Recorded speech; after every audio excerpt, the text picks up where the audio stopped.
Good morning, everyone. I call to order the board meeting of the New Jersey Turnpike Authority today, January 27, 2026. Will you please rise for the pledge of allegiance? I pledge the United States of America to the republic for which it stands, one nation, under God, indivisible, with liberty and justice for all. Thank you. Jennifer, will you please read this notice of meeting? This is a regular meeting of the New Jersey Turnpike Authority.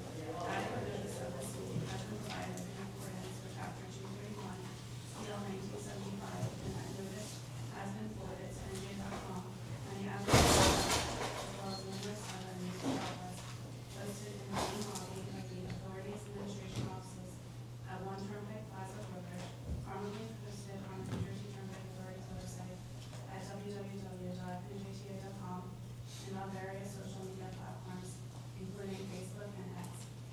The notice has been forwarded to the Secretary of State, Trenton, New Jersey. Additionally, authority public meetings will be held in person and telephonically. Information and instructions regarding telephonic access to the meetings by the public has been posted on the authority's website. Pursuant to Governor Sherrill's directive delaying the start time for the government employees by 2 hours, the January 27, 2026 meeting of the New Jersey Turnpike Authority Board of Commissioners previously scheduled for 9 a.m. was postponed to 11 a.m. Notice of the postponement was posted to the authority's website and social media accounts. Physical notices were posted to the doors of the authority HQ. Thank you, Jennifer. Would you please take the roll? Vice Chair Diaz. Here. Treasurer Dupont. Here. Commissioner Guarino. Here. Commissioner Salerno. Here. Commissioner Altamont. Here. Commissioner Wisniewski. Here. Interim Commissioner Bertrand. Here. The board will now enter into executive session. Treasurer Dupont, would you please request a motion to enter into executive session? Yes, I move that the commissioners enter into executive session not open to the public in accordance with the Open Public Meeting Act to discuss matters pertaining to litigation. Second. All in favor? Aye.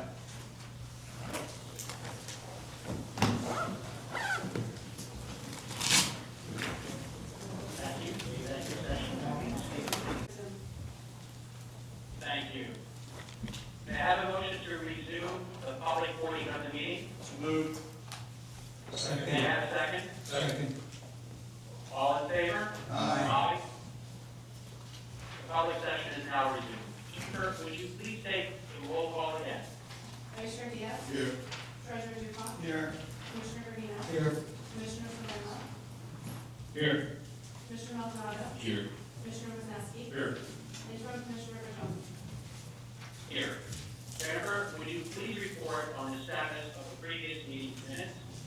10 days excluding Saturday, Sundays, and holidays have elapsed since Governor Philip D. Murphy received the minutes of the regular meeting of December 16, 2025, and he did not exercise his power to read any items in his minutes.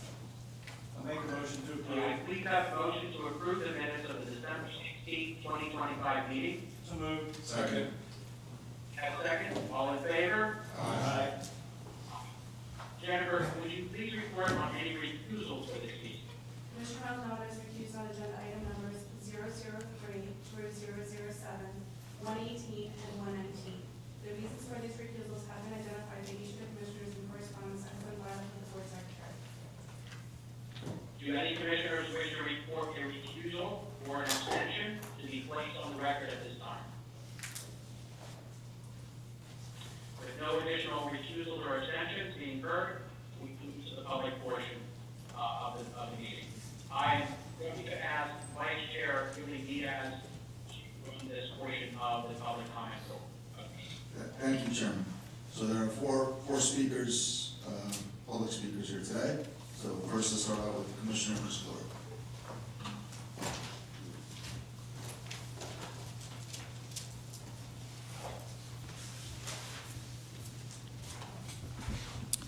Mr. Chairman, Mr. Vice Chairman, thank you for giving me the opportunity to say a few words. I am deeply honored that this board would consider my appointment to be Executive Director of the New Jersey Turnpike Authority.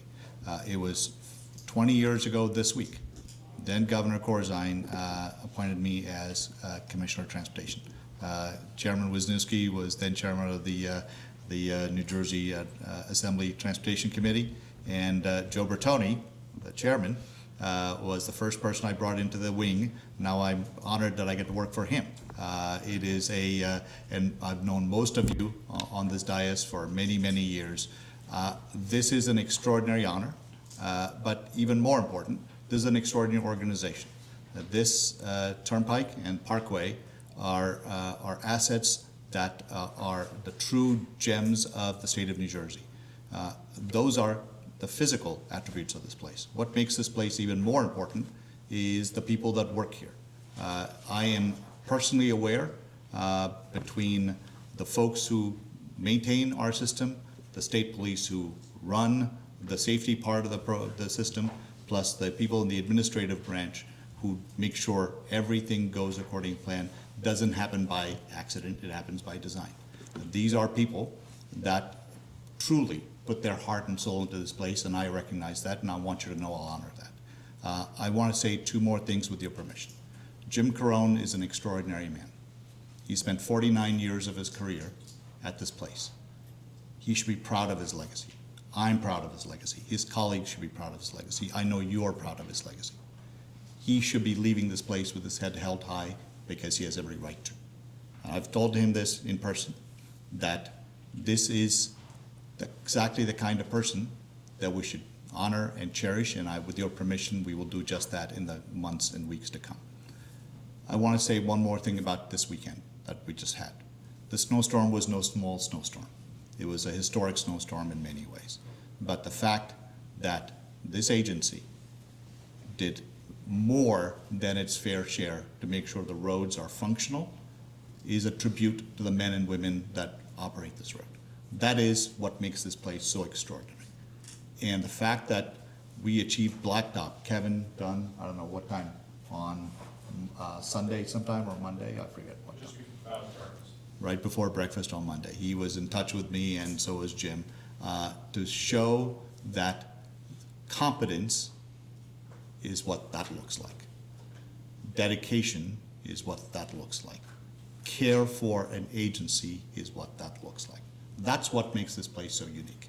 So when the governor talks about alignment, talks about intersection between New Jersey Transit and Turnpike, I want to tell you in no uncertain terms, it is my perspective that an alignment means how do you find ways to improve and relations between organizations, and how do you focus on moving people efficiently from one place to another.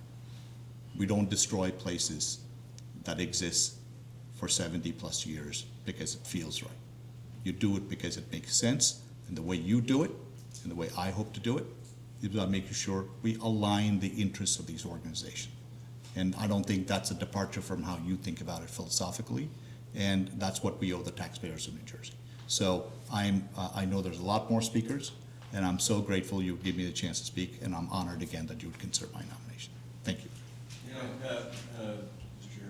Calori, I just want to point out that it's you know, an adage of my father who said tradition never graduates.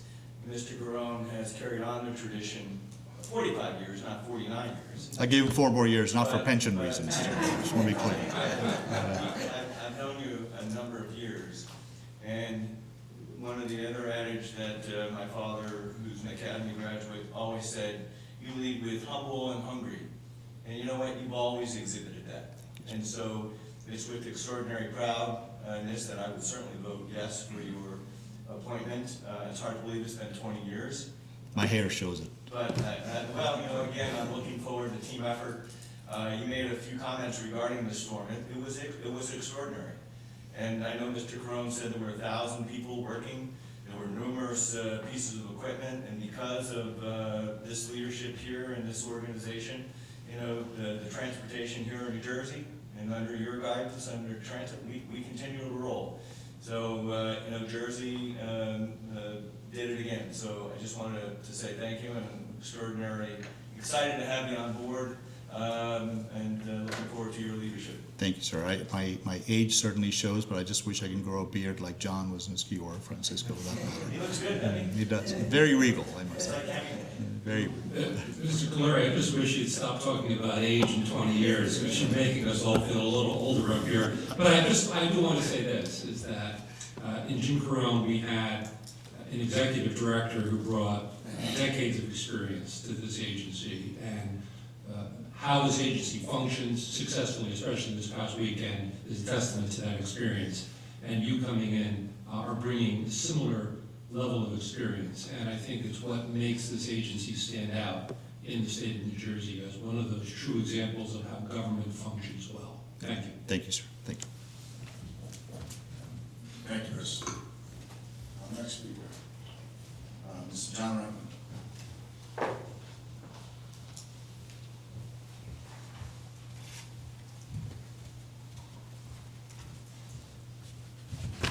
Good morning. My name is John Richmond. I'm on the steering committee of Empower New Jersey and the Turnpike Trap Coalition.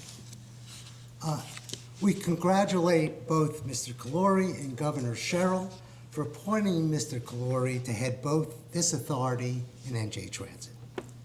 This implicitly recognizes that the authority's plan to spend tens of billions of dollars expanding highways needs to be re-examined to determine whether this best prioritizes how we spend our transportation dollars.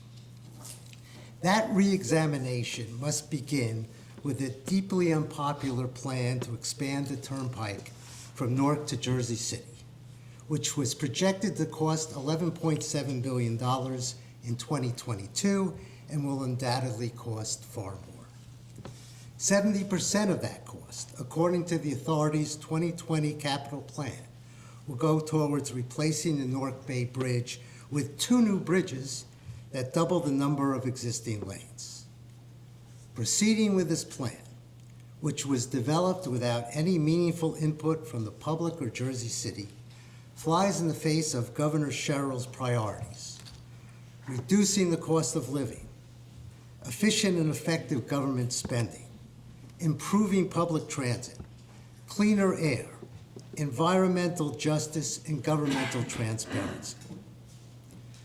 We recognize that the governor has stated that the bridge should be replaced, but that does not mean that the bridge should be doubled in size. Building 1 4- or 6-lane bridge instead of 2 new bridges would accomplish the project's goals while 1, saving billions of dollars in construction costs, 2, reducing air and noise pollution and construction time, 3, lessening the disturbance of hazardous substances in Newark Bay, 4, allowing more revenue to be used to improve public transit, and 5, removing the threat of litigation that could derail the project altogether. The recent announcement that NJT is currently not planning to add a new travel lane east of the bridge makes the case for doubling the size of the bridge even more dubious. 4 lanes of bridge traffic will merge into 2 lanes, causing a massive bottleneck. There will also be worse traffic on local Jersey City streets. We will be spending $12 billion or more to make traffic worse. The authority should be re-examining its expansion plans east of the bridge as well. Mr. Richmond, I'm going to ask you to wrap up, please. Sure. It makes no sense to tear down the existing highway only to replace it with something bigger, while all around the country, highways are being replaced with boulevards, which has healed communities and unleashed billions of dollars in new economic development. I appreciate your time. Thank you.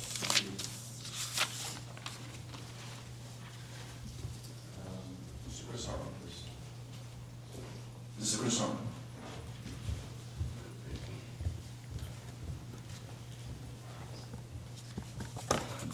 Good morning, Chair, Vice Chair, members of the board. I'm happy to represent the Alliance for Action this morning on behalf of our president, Jerry Keenan. I'm Chris Hartman, Senior Vice President of the organization. I'm glad to see everybody's safe and sound after the storm, and I'm a little bitter because I had to dig out and watch the Rams lose this weekend, but hopefully you guys had a better weekend than that. I know the Alliance has been at the board meetings a number of times, but for the official record, we're a nonpartisan and nonprofit association. We represent thousands of business, labor, government, utility, higher education, and other professionals in New Jersey. And our mission is to improve New Jersey's infrastructure through environmentally friendly capital construction. And I'm here, I want to say, not only as a representative of the Alliance, but I'm a pretty heavy user of Turnpike Authority assets, and so are various members of my family. I don't want to take up a lot of members of the time. I wanted to take up a lot of your time. We just wanted to say, on the record, we really appreciate the hard work of the entire Turnpike Authority team. Many of our members are interfacing with them daily. I can tell you guys multiple stories about their professionalism, their dedication, the amount that they put into their work. They're a wealth of knowledge about projects and general maintenance of the network. This weekend was a perfect example of that.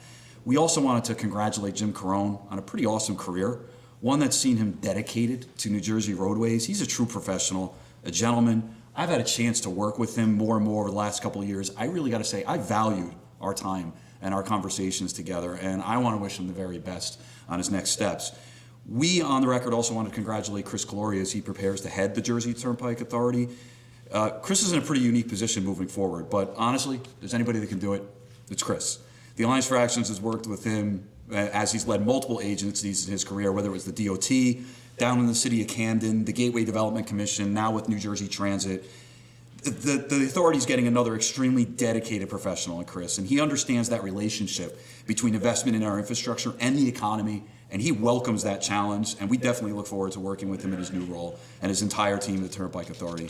I know I could go on and on about the projects that you guys are doing in North, Central, South, but continuing investments in the Jersey Turnpike, the Garden State Parkway, all the facilities and the infrastructure that you are in charge of is so vital.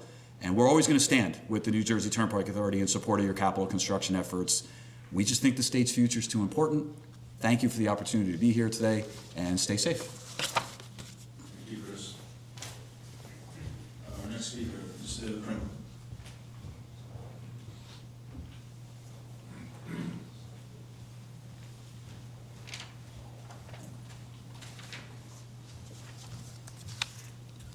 Thank you.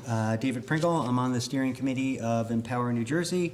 Arguably more importantly, I'm a frequent Parkway and Turnpike driver on my personal time, and while I work from home, I'm often in Trenton, so whenever I go to Trenton, I take the Parkway and the Turnpike, much as I'd like to do New Jersey Transit. For those of you that know Cranford, we're not on the main line, and it would just take too long, even though I want to reduce my carbon footprint.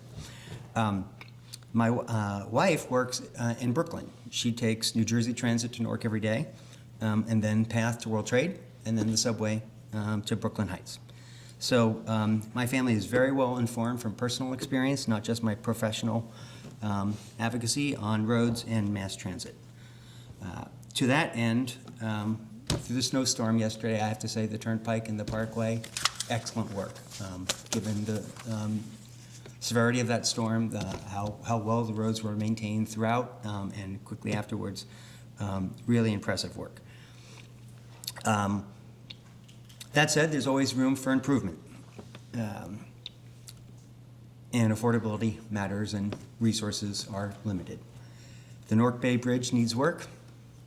14A to 14C on the Turnpike need work. New Jersey Transit needs work, and appropriately, the Turnpike Authority has been helping pay for some New Jersey Transit work to varying degrees, more recently fairly significantly, but more could be done. So I'm really pleased that, at least rhetorically, at the last meeting, we've learned that the Turnpike Authority is revisiting at least some of the over $10 billion Turnpike expansion between 14 and 14C for less than 10 miles of road. Frankly, from the initial announcement, it's a little unclear if that's really a revisiting or a, cosmetic, rhetorical revisit. We hope it's the latter. We have every confidence that Governor Sherrill is revisiting it, and we think it's terrific that Mr. Clory, in connecting Turnpike Authority and New Jersey Transit better, is hopefully going to be approved, and I'm fairly sure the governor will not veto the minutes in a month, given that she's the one that made the suggestion. We urge you to truly reimagine and revisit, take a pause, and is 11, 12 billion plus, and we know it's going to be more than that, is that really the best use of funds for the Turnpike Authority and the state? The one bridge option looks incredibly good from an affordability, from a pollution, from a traffic, et cetera, experience, and we stand ready to help you reimagine the previous plans. Thank you. Thank you, Mr. Mayor. Is there any other member of the audience that wishes to speak at this moment? Mr. Tony, I turn it back to you. Okay, thank you very much, Vice Chairman. Operator, please advise remote participants that we'll be taking public comments pertaining to the agenda. Thank you very much. Ladies and gentlemen, the floor is now open for the public comment period. If you would like to make a public comment at this time, please press star 1 on your telephone keypad to enter the queue to make a public comment. You will hear a brief tone to indicate you successfully entered the queue. Comments will be taken in turn. Each person will have 3 minutes for their public comments. A warning will be provided with 1 minute remaining, and again with 15 seconds remaining. Please stand by. And first public comment is coming from Holly Cox. Holly, you're on the side, and your time will now begin. Hi, Holly Cox, 27-year resident of Montville, New Jersey. This project is bad for the residents of Jersey City and bad for our environment. The over $12 billion plan to expand an 8.1-mile section of the NJ Turnpike is based on the false premise that it will relieve traffic. Congestion pricing in New York has been a great success with shorter commute times for both drivers and bus riders, and reinforcing the fact that this expansion is unneeded. The Turnpike Authority has provided no evidence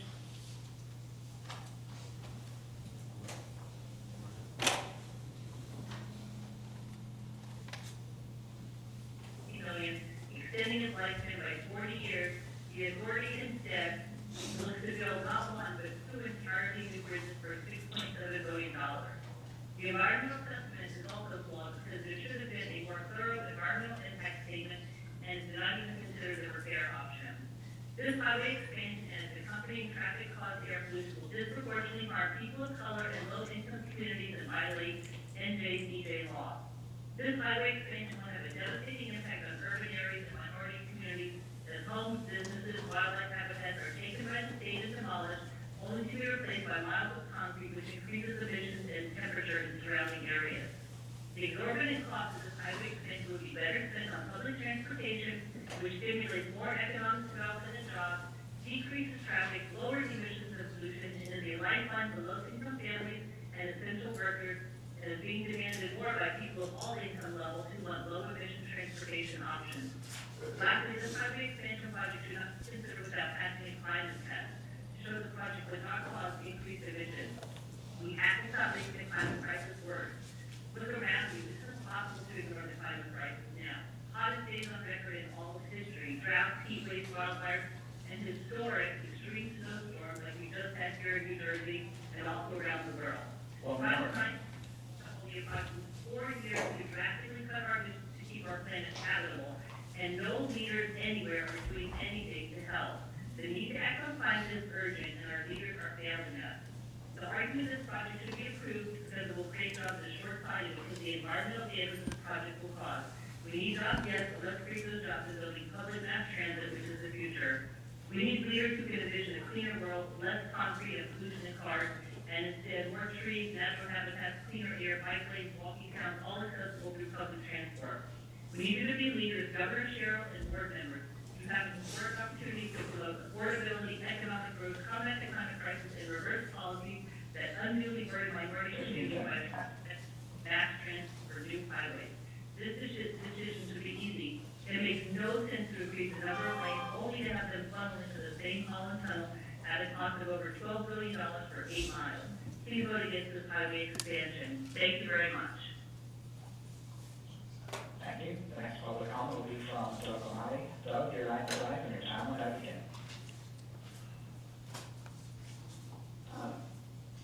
Good morning, Commissioners.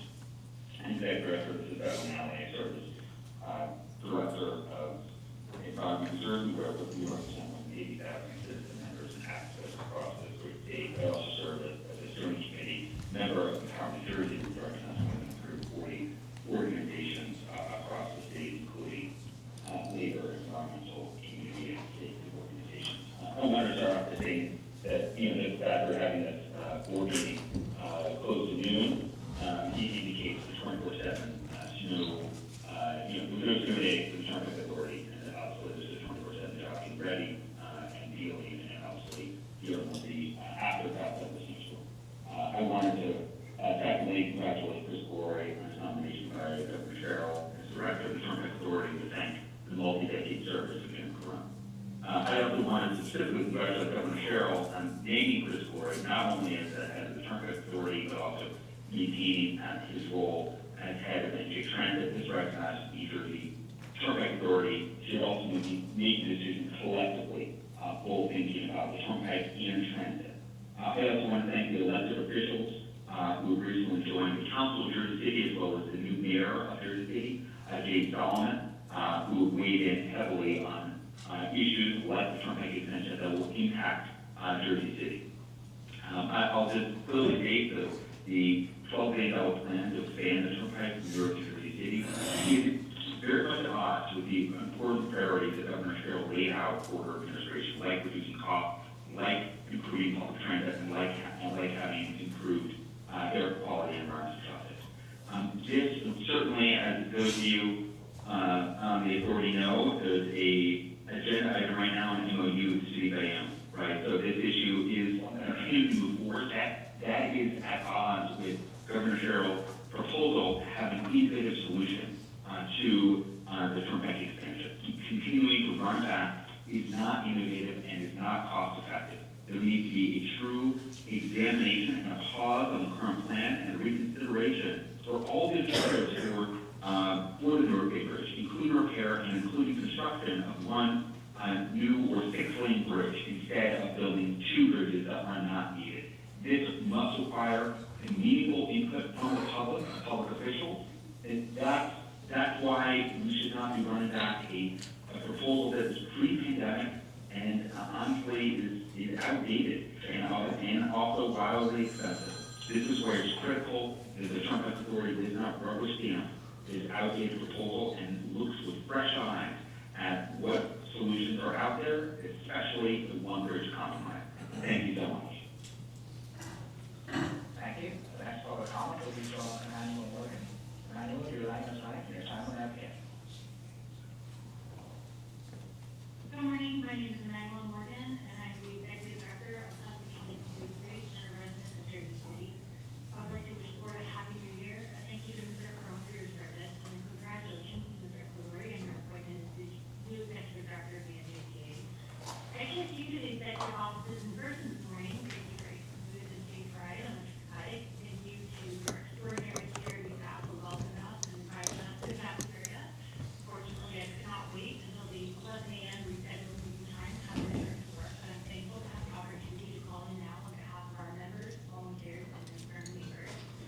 It is on their behalf that I'm calling to respectfully request a pause and reconsideration of the Newark Bay Bridge expansion project.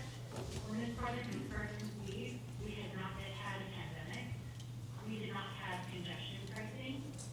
We did not have a VNT reduction bill making its way through the legislature.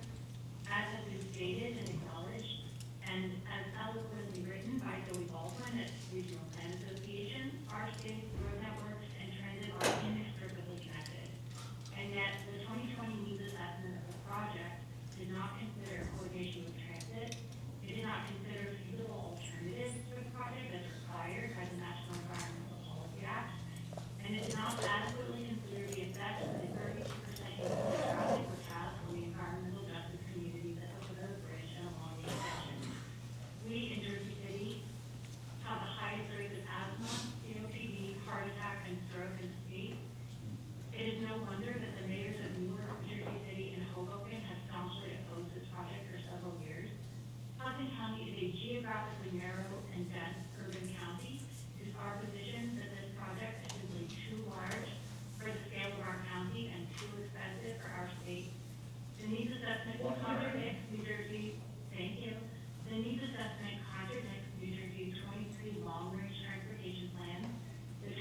greenhouse gas reduction target and the newly completed 2025 Target Zero Action Plan, aiming to eliminate roadway fatalities by 2040.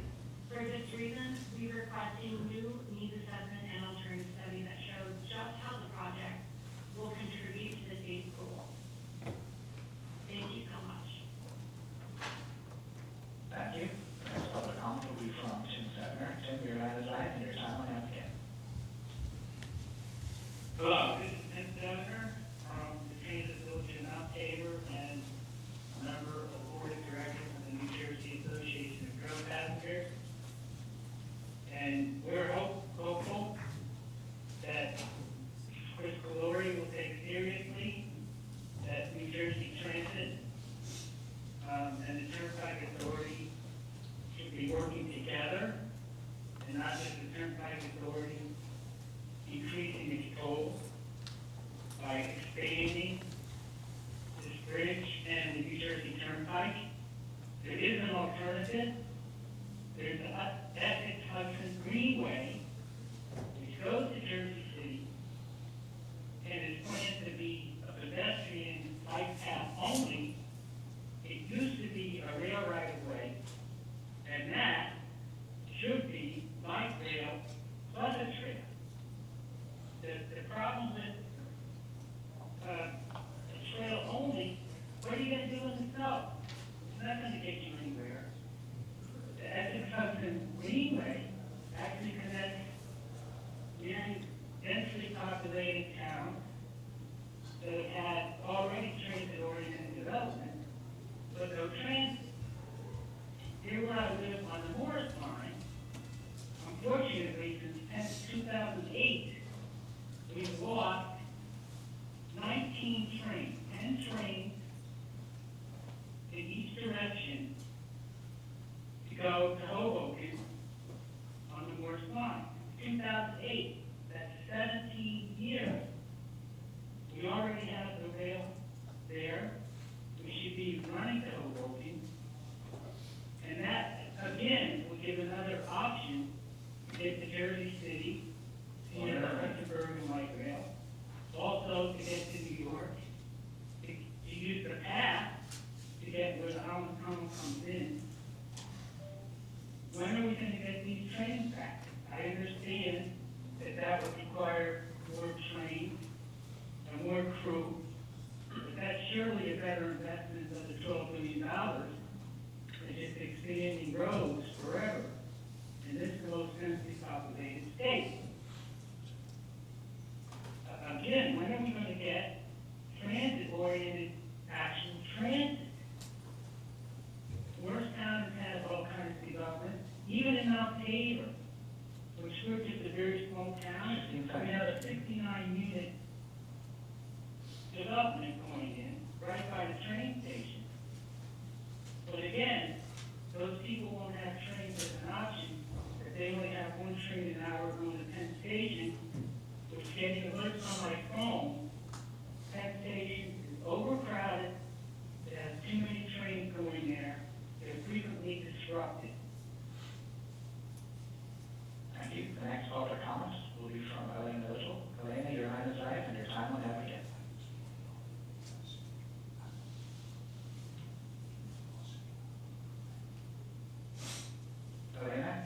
Elena Little, your line is live. Your time will now begin.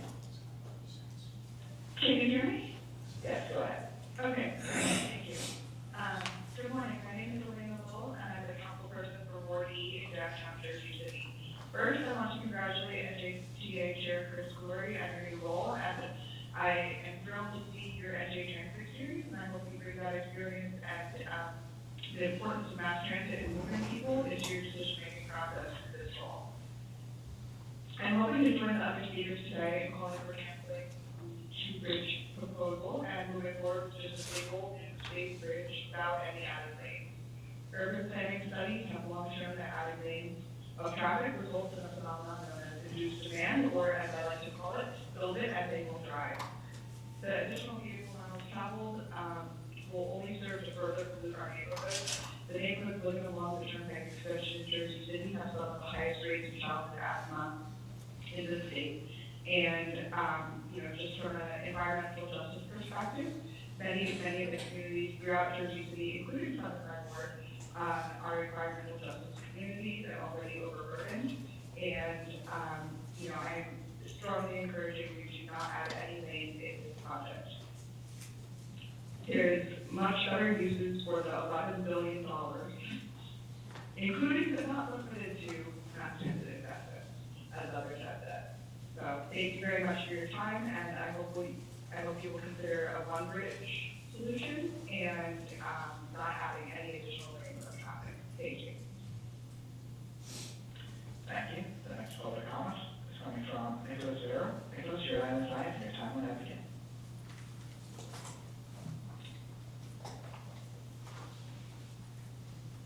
Nicholas Vero, your line is live, and your time will now begin. Hi, can you hear me?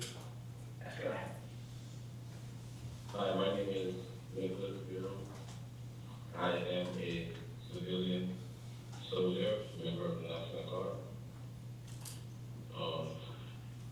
I just want to say blessings to you all. I am calling in today as good morning, Chairman O'Connor and members of the board. I am a resident of the full-time medical student, member of the New Jersey National Guard.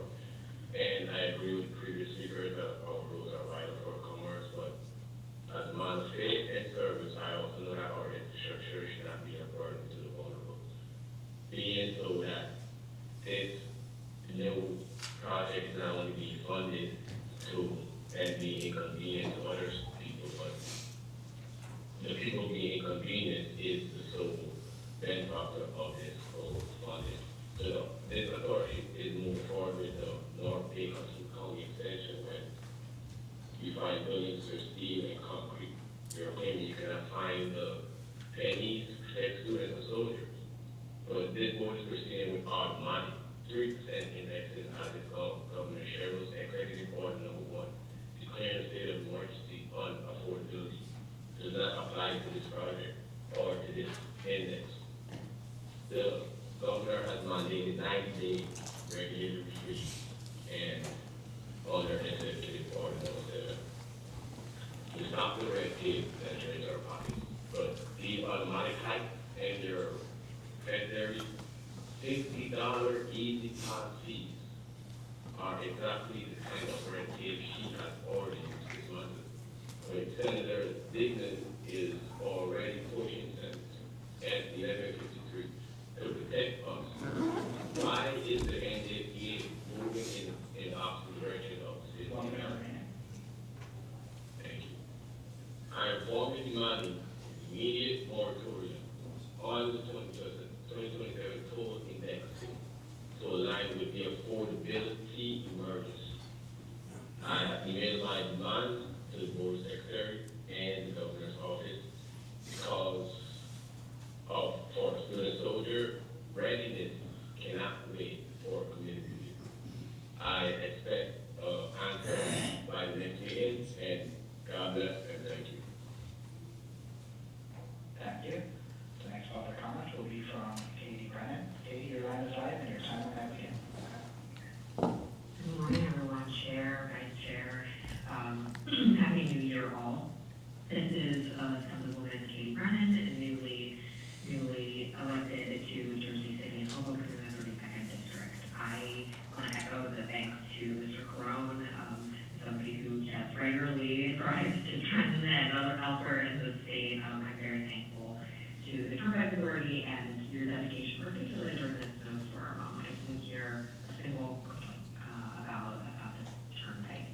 And congratulations again to President Glory, as I expressed last week. I am thrilled for your leadership and Governor Sherrill's move to nominate you for this dual role, which will provide a holistic approach to transit around the state. I, like the other speakers, am encouraged by the pause of the Turnpike expansion plan and hope that you will consider the one bridge solution, which would accomplish the goals of safety and access into Bayonne while saving billions of dollars, bearing the environmental devastation in one of the most asthma-prone areas of the country, and cause increased traffic into residential areas. Congestion pricing is working. The farther down, the transit ridership is up, and understanding bonding and the other financing that are incredibly nuanced in the Turnpike expansion proposal, I have introduced a bill that would dedicate any savings from a reconsidered Turnpike project to move those funds into dedicated transit projects that are not only more cost-effective and cleaner, but would provide thousands of union labor jobs, such as the expansion of the Hudsonburg and Light Rail. So I look forward to working with you all and being a partner on this journey, and thank you for your time and consideration. Thank you. The next public comment will be from Brian Scanlon. Brian, your line is live and your time will now begin. Thank you. My name is Brian Scanlon. I'm a former councilman and mayor of Wyckoff. And because of work and family obligations, I'm a regular user of the Turnpike extension.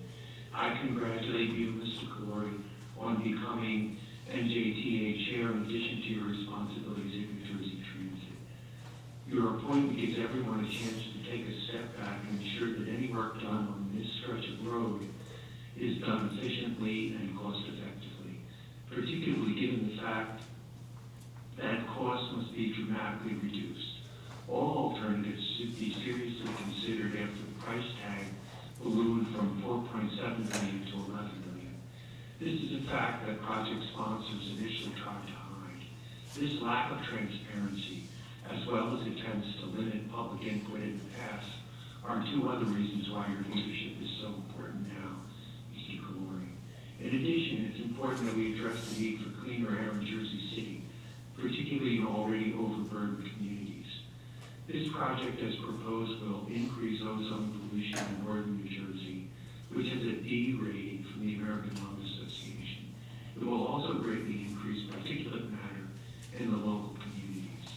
I travel the Turnpike extension, particularly during rush hours, and I have noticed a reduction in traffic because of congestion pricing. There has also been a decrease in shipping traffic to the Port of New York and New Jersey after the tariffs were implemented in May 2025. So when looking at shipping traffic in 2025, be sure to have that cutoff there. We can also consider repairing the Newark Bay Bridge, or if a new one is necessary, we can safely reduce the number of lanes from those doubling it as now proposed. And as, thank you. And as just mentioned, we can build one bridge instead of two if a replacement is necessary. I'm also a frequent user of New Jersey Transit, both its buses and trains, going back 45 years with regular daily trips to Manhattan. I note still, when I use the train, that you can't even see out of the windows. That would be a wonderful thing to fix with the money that's being saved by reducing the size of the Turnpike extension. There's been an underinvestment in our mass transit for decades. For good union jobs, invest in our mass transit. Thank you. Thank you. The next public comment will be from Patrick Verona. Patrick, your line is live and your time will now begin. Thank you. I'm calling representing Turnpike Police Street.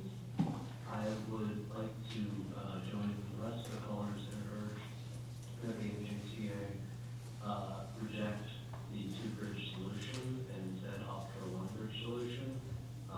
We know from many decades of studies that induced demand is a real phenomena.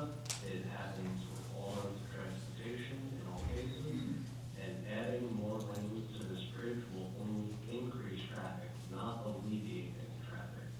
And we've also seen that the recent addition of congestion pricing in New York has blown up any sense of need for this project, even if we were to assume that adding lanes would actually achieve the goal of reducing traffic.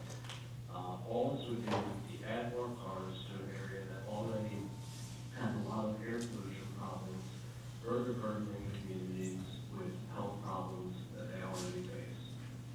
We should instead be spending this money on transit.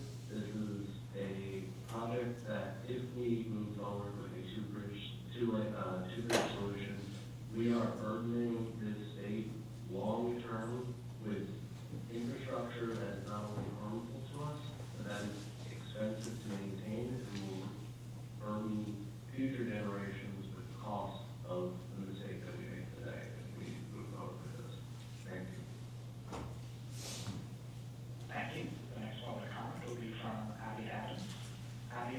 live and your time on advocate. Thank you. Good afternoon. Thank you for the opportunity to testify today, and I sincerely apologize that I cannot be there in person. My name is Abby Adams. I'm the Government Affairs Director for the Associated Construction Contractors of New Jersey. ACCNJ represents general building contractors, construction managers, and heavy highway, site development, and utility contractors in New Jersey that employ tens of thousands of skilled union craft workers each year. First, we would like to congratulate Chris Glory on his selection by Governor Sherrill to lead both the New Jersey Turnpike Authority and NJ Transit. His experience and leadership come at a pivotal moment for our state's transportation infrastructure, and we look forward to working with him in his dual role. I'm here on behalf of ACCNJ to reiterate our strong support for the North Bay Hudson County Extension Improvements Program. We applaud the New Jersey Turnpike Authority for continuing to advance this critical initiative, and in particular for incorporating new improvements that will create a direct connection from the Turnpike extension to the port facilities in Bayonne and Jersey City. These connections are essential to the efficient movement of goods and the long-term competitiveness of our ports. The recent updates to the program, especially those aimed at better separating truck traffic that sits at the ports from local traffic, represent an important step forward.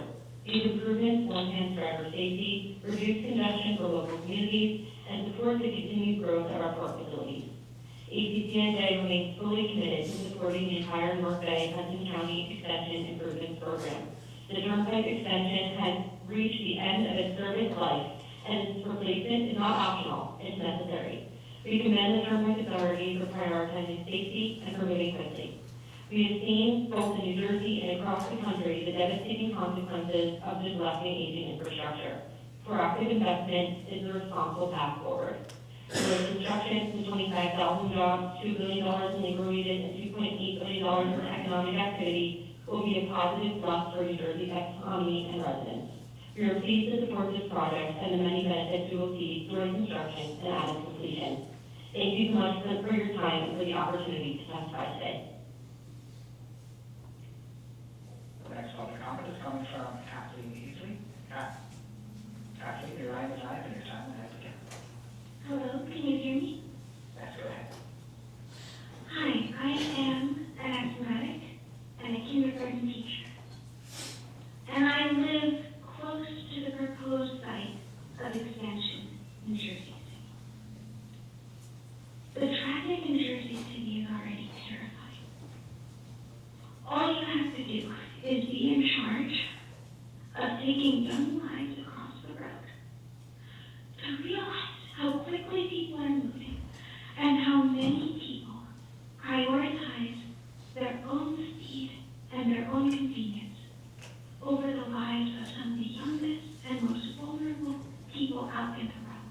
I've been in the road with a line of children and seen drivers who are not from the community make excruciatingly dangerous decisions again and again and again, and they don't look back. They're in a hurry. We are a residential neighborhood, and we are so close to cut through traffic. No one drives like it's a residential neighborhood during commuting time. And then commuting time passes, and every single adult is looking for children as they cross. I agree with every reason that has been put forward for why this project is unethical, assaulting the vulnerable, taking money from other priorities that need it. I didn't used to need an inhaler before I moved to Jersey City. I haven't been off of one in 4.5 years. And what's worse is the amount of coughing I hear on a daily basis from kids who in any other state would be just plain fine. Kids who in any other city, kids who in any other neighborhood. Prioritizing convenience over the safety of people who have nothing they can do to protect themselves. It's so many different kinds of laws. And it is short-sighted as anything.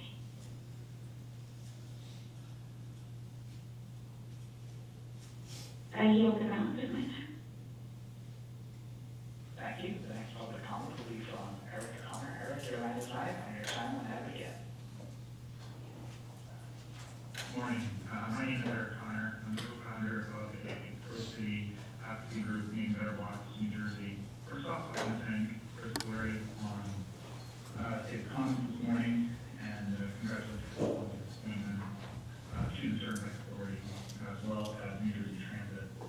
have a historic opportunity here to do some real good for the state of New Jersey. I want to address his comments in which he mentioned the true gems of the state. I respectfully disagree. The true gems of the state are not the Turnpike, not the Parkway. Those are mere tools. The true gems of the state are the state's people and its cities. And our infrastructure must serve our people and our cities. Mr. Glory also said, we don't destroy places. Highways have destroyed New Jersey cities. They've destroyed cities all across the country. Already in the source of this project, we've demolished an old Catholic school. What more will we destroy in pursuit of widening a highway while our rail infrastructure crumbles? Now, Mr. Caleri deserves a lot of credit for his attempts to modernize New Jersey Transit. His projects have come in on time and under budget. He's replacing a 110-year-old plus rail infrastructure. Infrastructure that lasted over a century. Yet the Turnpike infrastructure across North Bay Bridge has lasted a mere 70 years. Why are we throwing more good money after bad money for infrastructure that lasts half as long as the rail infrastructure we've built in this country? We must focus on durability and on the future. That is what will serve the gems of this state, our people. You know, Jersey City is also called the Gold Coast, and I think for good reason. It's one of the fastest growing areas in the state. We will continue to strangle that growth if we expand a Turnpike and say we'll clog it with more traffic, make it a less desirable place to live. We must be focusing on public transit improvement and not on widening the Turnpike. Now, congestion pricing has already been mentioned as having reduced demand for Turnpike usage.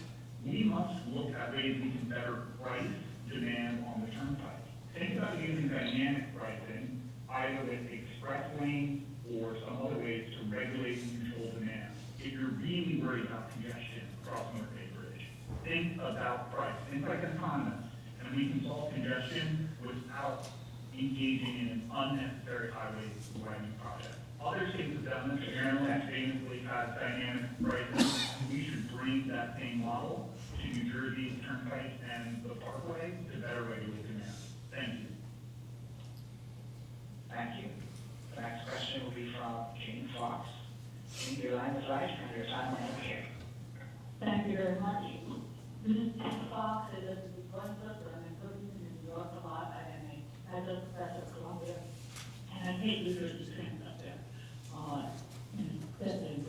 Anyway, I want to thank the governor for putting Chris Caleri in charge of two wonderful assets that New Jersey has, which all of us use all the time.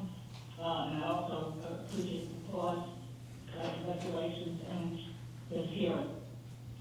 I'm speaking today with urgency in respect to the $12 billion plan. I have been a career public servant my entire life, serving as EPA regional administrator for 7 years in the residence building, as well as serving as DEP commissioner and deputy commissioner and DEP president. Climate change is one of the things I've been working on for over 30 years now, and carbon reduction is critical. So again, you and I path, and I know that the rest is going to be the same. I agree with Empower New Jersey and the rationale that they put out. I have cut back my remarks substantially because you've heard so many remarks from so many people. And I think it's clear, and the Assemblywoman pointed out, that the congestion pricing, as we all know, has worked. The numbers have come out. This is new, and that's a major reason in my mind for reduction of this. Although before congestion pricing, I also did not agree with this project that you're considering. Looking at alternatives makes complete sense. I have no doubt, I am certain that there are alternatives that have been laid out and studied more. These billions of dollars that we paid from doing another alternative for this project should be spent on mass transit. That is the future. And there is so much in New Jersey that we need on mass transit. And as has been shown just with the New York President, that's actually been effective, and we've got some new ideas as well. Climate change is in our face, it's happening continually. It's getting worse, will continue to get worse. New Jersey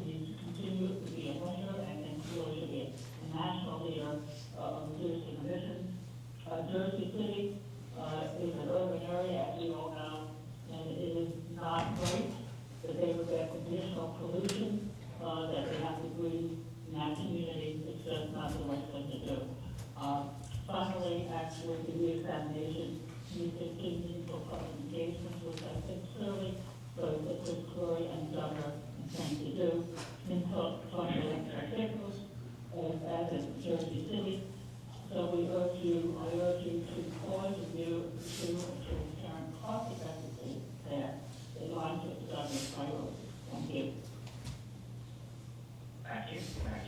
The next public comment, apologies, will be from Lauren Carlson. Lauren, your line is live, and your time will have begin. Thank you. My name is Lauren Carlson, and I am an organizer of the Interfaith Climate Action Committee located in Essex County. I want to congratulate Chris Calori on becoming New Jersey Turnpike Authority Chair and Governor Sherrill on naming a mutual leader to head both NJTA and New Jersey Transit, which will allow coordinated decision-making. The current $12 billion plan to expand the Turnpike from Newark to Jersey City fails to improve public transit, foster cleaner air, environmental justice, or governmental transparency. Alternatives include repairing the Newark Bay Bridge and building one new 4- or 6-lane bridge instead of 2 bridges. This would reduce air pollution, noise pollution, and construction time, and allow more revenue to be used to improve public transit. I urge that the project be re-examined and include meaningful input from the public and public officials. Thank you. Thank you. The next public comment will be from Paula Rigovan. Paula, your line is live, and your time will have begin. I'm Paula Rigovan, co-chair of Food and Water Watch North Jersey volunteer team. Congratulations to Chris Calori on becoming the New Jersey Turnpike Authority chairperson. As a retired early childhood teacher, I really appreciate the earlier comments from the pre-K teacher, passionate comments. Spending $12 billion of taxpayer money on bridges and roads is the absolute opposite of what is needed in this time of climate change and increased subsidies in support of the fossil fuel industry by the Trump administration. This expansion would cause increased pollution, especially in environmental justice communities that would be impacted. Use of fossil fuels in cars and trucks will make future winter storms and hurricanes, fires and droughts even worse. What we really need to do is build only one bridge. Many of us at this hearing were very active in stopping the New Jersey Transit scrap gas power plant in the environmental justice community empowerment. We will continue to work in every way possible to stop highway expansion. We believe that most of the money should be used, the $12 billion should be used instead to expand New Jersey Transit services, electric buses and trains, light rail, monorail, and so many other possibilities. The current plan, $12 billion plan to expand Turnpike from Newark to New Jersey City, is really at odds with the priorities of Governor Sherrill. She talked about reducing costs, efficient and effective government spending, improving public transit, cleaner air, environmental justice, and governmental transparency. So this, it's really urgent that the funds be redirected to public transportation. And in the process of doing that, there should be input from the communities impacted, the communities in the region that would be impacted. Thank you so much. Thank you. The next public comment is coming from Alex Front. Alex, your line is live. Okay, can you hear me? Yes, please go ahead. Okay. I want to talk about 3 things.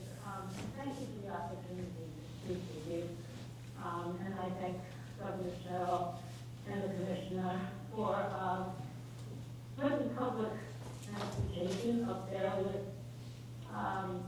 with private vehicles and private transport.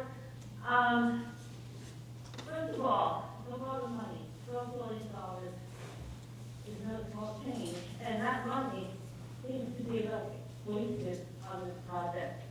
Many speakers have talked about how it's not necessary. I do understand that one bridge solves the problem, and that one bridge I would be happy to see.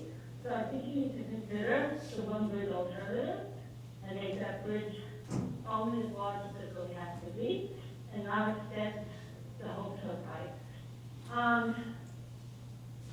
Number 2, health.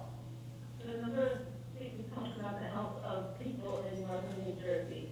If it's not just Jersey City, it's not just Hudson County. I'm an environmental scientist. I live in Montclair, New Jersey. I'm also a former middle and high school teacher. And I use North Jersey as an example of how particular levels have improved, and they have, but they're still higher than most places in the whole country. And ozone as well, on the figures for ozone these air pollutants are serious causes of heart disease, cardiovascular disease, dementia, asthma, respiratory illnesses, cancer. So we don't need more of it. We need cleaner, renewable transportation. Okay, climate. I'm going to call brought up the climate stuff because that's my serious concern. Is that if it's a bigger concern, it's not even just New Jersey, it's the world. And I know that Governor Cheryl is concerned about us reducing our greenhouse gas emissions here in New Jersey. This project would only increase those. As people said, the more you build, the more they come. And we need that money to go into public transportation that's based on renewable energy. And that's where I want to see that money go. We can go towards subsidizing electric vehicles, charging stations.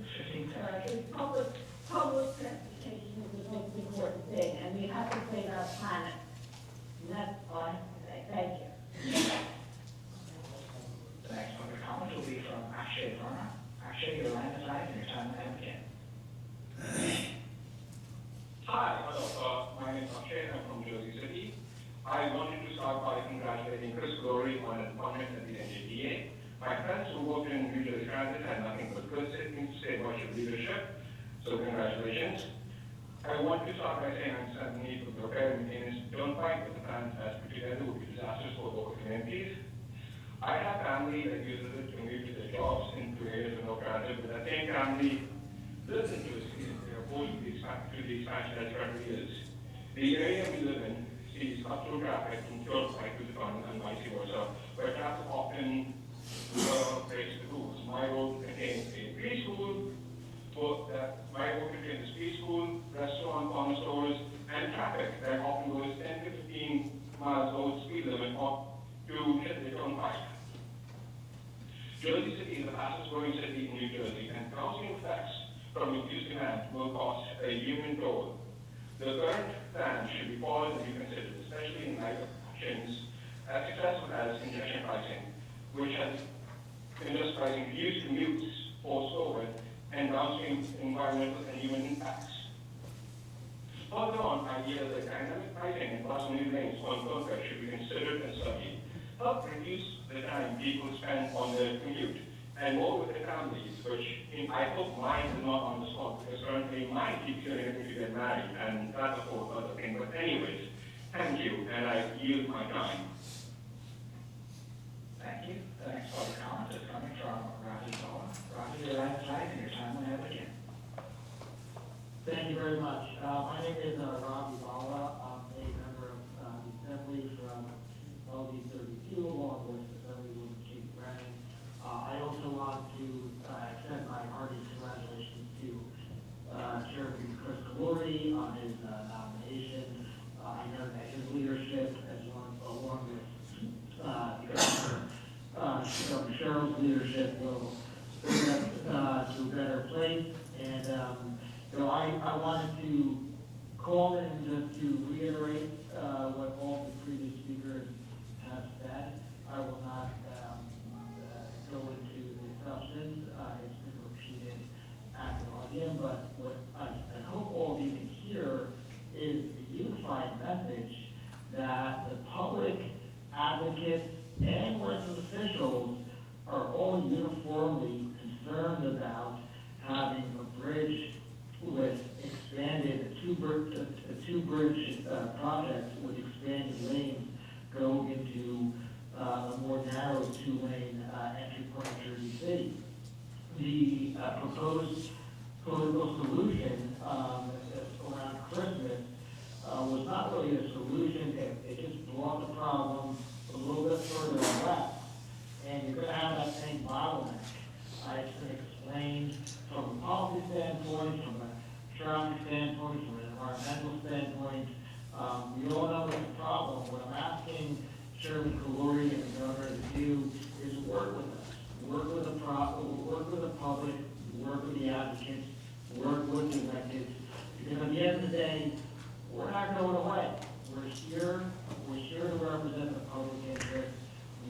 want to work with you collaboratively.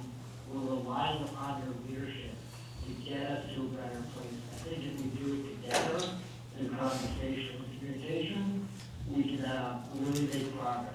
But at the end of the day, it's really on the chairman and the governor to lead this process in partnership with legislative delegations, local mayors, advocates, and the public. Thank you very much. Thank you. The next public comment is coming from Rosetta Sabatini. Rosetta, your line is live and your time will now begin. Thank you. I wanted to start by saying congratulations to Chris Kilroy. I am a resident of Highland Park, and I am very encouraged that the governor has chosen to put together the oversight of two very important institutions in New Jersey under one leader. I welcome Chris Kilroy's putting fresh eyes on this very important pot of money that now is available for us to consider the new governor's priorities. Given that so many speakers have articulated many of the points I wanted to make, I'm not going to repeat them. Also, I am an environmental activist, and I have been since I retired from my business executive role in 2020. I want to just, on a personal note, just brag out as a New York City girl. I married a Jersey boy 30 years ago. The only reason I agreed to move to New Jersey, I was one of the snobby New Yorkers, was because I was promised by my husband that we had excellent access to New York City, which is where my employment was. I moved to Highland Park, right near New Brunswick, and I would say the first years of my commute were really impressive. I could get door to door from Highland Park, New Brunswick, to my office, Midtown West, and then later Midtown East, in about an hour. By the time I retired in 2020, my commute had degraded so badly that it took 2 hours each way on a good day. So I am a transit junkie. I came to New Jersey not wanting to live in my car. I don't understand the $12 billion earmarked to road work when, as all the other speakers mentioned, the expansion of the Turnpike into a bottleneck going into Manhattan just doesn't make sense to me. And then just finally, putting on my former executive hat, I did lead a much smaller budget. I had responsibility for a $200 million technology budget in my day, and I know what it's like to sit on a pile of money and have many competing projects coming at you that you need to make decisions on. What's critical is that we keep in mind strategic objectives, the health of our assets, our people, as somebody else mentioned, the health and well-being of our climate, and cost-benefit analysis. If we look at cost-benefits for this project, in consideration of the current state of affairs with congestion pricing in Manhattan, I am confident that Chris Kilroy and this team can make the right decisions on behalf of all residents. Thank you. Thank you. The next public comment will be from Corey Hannigan. Corey, your line is live and your time will now begin. Morning. My name is Corey Hannigan. I'm the Active Transportation Program Manager of the Tri-State Transportation Campaign, which for over 30 years has worked towards safer streets and equal access to mobility navigation. First, I want to say congratulations to Mr. Kilroy on becoming the NJTA chair. It's really quite an exciting turn of events to have both the Turnpike Authority and NJ Transit under unified leadership. I hope that means the decisions about funding our region's transportation infrastructure will be considered more holistically going forward, rather than siloed off and put at odds with each other. At a time when New Jersey is under severe pressure for funding cuts from the federal government, the proposal to expand the Turnpike Bridge over Newark Bay is ballooned to a $12 billion price tag, all for a project which is guaranteed to lock in more driving, more air pollution, and more traffic crashes, an area where there are already a serious and growing problem. As the head of NJ Transit, you know that public transit is the real solution here to traffic congestion, to traffic pollution, and traffic violence. But NJ Transit still languishes from decades of unstable capital and opposition funding, pushing more and more families into vehicle debt and onto high-speed and high-volume roadways. It's clear now that New York has the right idea of using variable pedestrian lead tolls to discourage non-essential driving trips in their transit system. Perhaps New Jersey could consider something similar to simultaneously address highway congestion and transit funding loads. The public has been told that this roadway must be widened to move older, but we know that such shoulders have been converted to travel lanes in the past. We also know that widening the bridge will only move the bottleneck further up, where the roads narrow again. We don't have to keep repeating the mistakes of the past. The existing bridge should be replaced with the same width as a single bridge, saving dramatically on cost and avoiding the induced demand, which will bring more polluting cars and trucks into the environmental justice communities in Hudson County and New York. Study after study has shown that wider roads result in more and faster driving, and that more and faster driving results in more serious and fatal crashes.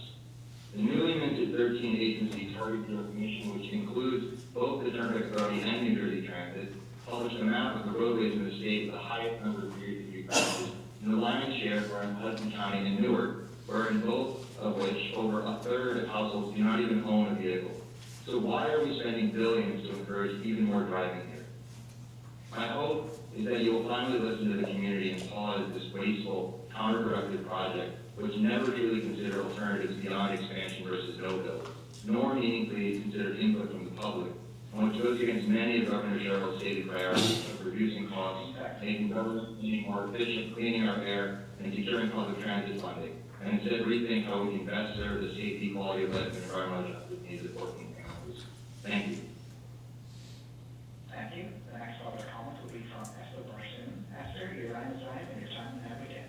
Thank you. My name is Markin. By the way, I'm here at Edison, and I agree with all the comments that have been made and all the facts that you have presented, except for the person advocating for jobs.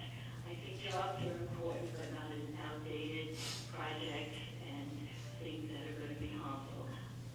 Edison, as you may know, is the center of the Garden State Parkway, the Turnpike, Route 287, Route 1, and Route 27. And I have 2 blocks off Route 27, which has a lot of tractor trailers now because of 2 Amazon distribution centers and FedEx. And while I'm not in the Jersey City area, the traffic doesn't start in Jersey City. It comes all the way from all parts of the state. And we are drowning in traffic. Absolutely drowning. Traffic is bad for our environment, for our health, as you already heard, and our nerves. There's so many accidents, and everybody's impatient, and we just can't handle anymore. And instead of spending, $12 billion on this project, we should do the minimum that's needed to correct any safety features of the bridge, and then think about massive,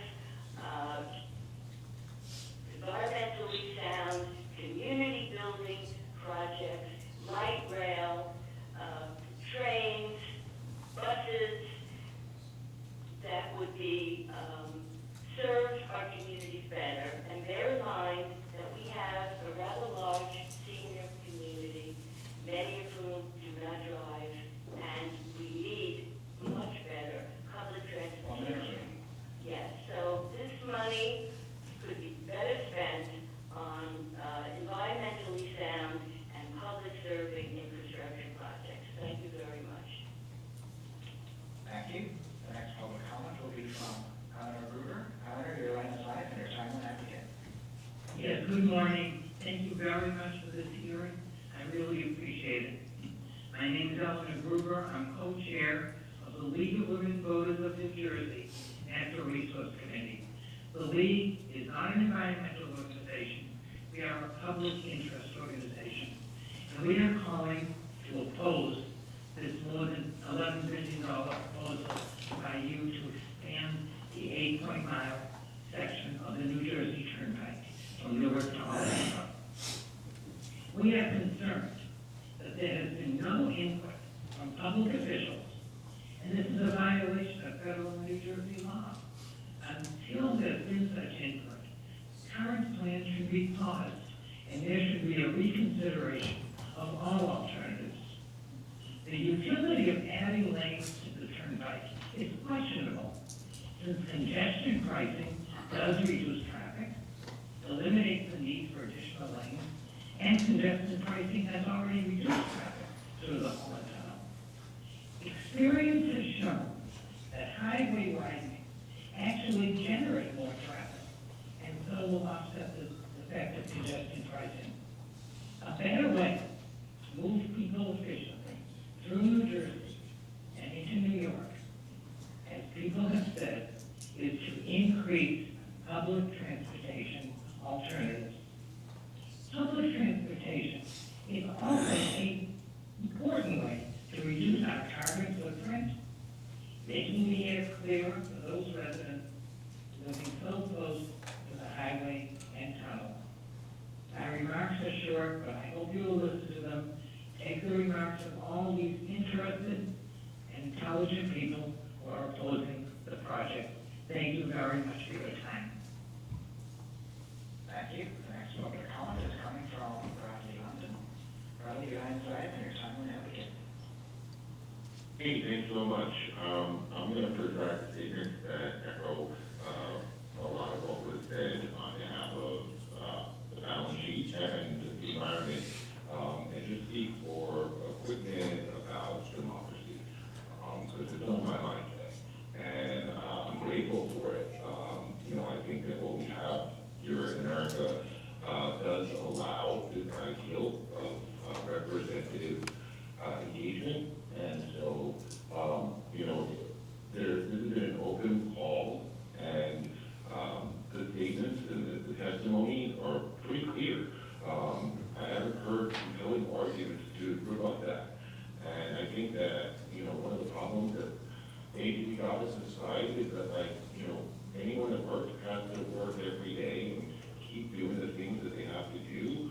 And it seems like sometimes in politics, despite all of what should be very clear, decisions then get made that leave heads scratching. And it just feeds all of the stuff that isn't good for democracy. So I feel encouraged because so much of what I heard today is inspiring me to want to tell other people about this all I've waited to talk on and listen to. And I thank all of y'all who are more engaged than me on a day-to-day basis. But I'm trying to do my part, and so thank you, and hopefully my words inspire you to, do the best of democracy, listen to the people who, are there, and want to engage, right? Thanks. Thank you. The next public comment will be from Winifred Hines. Winifred, your line is live. Oh, yes, great, thank you. Good morning, all. My name is Winifred Victor Hines. I'm the Executive Director of the Brunswick Park Association, Board Trustee of New Jersey Clean Water Action, and a Commissioner on the Newark Environmental Commission, and also a Newark resident. So, Happy New Year, everyone, and congratulations to you, Chair Glory and Governor Cheryl. Thank you for the opportunity to speak today. And I share the concerns raised by my colleagues who spoke before me and who will speak after me against the extension.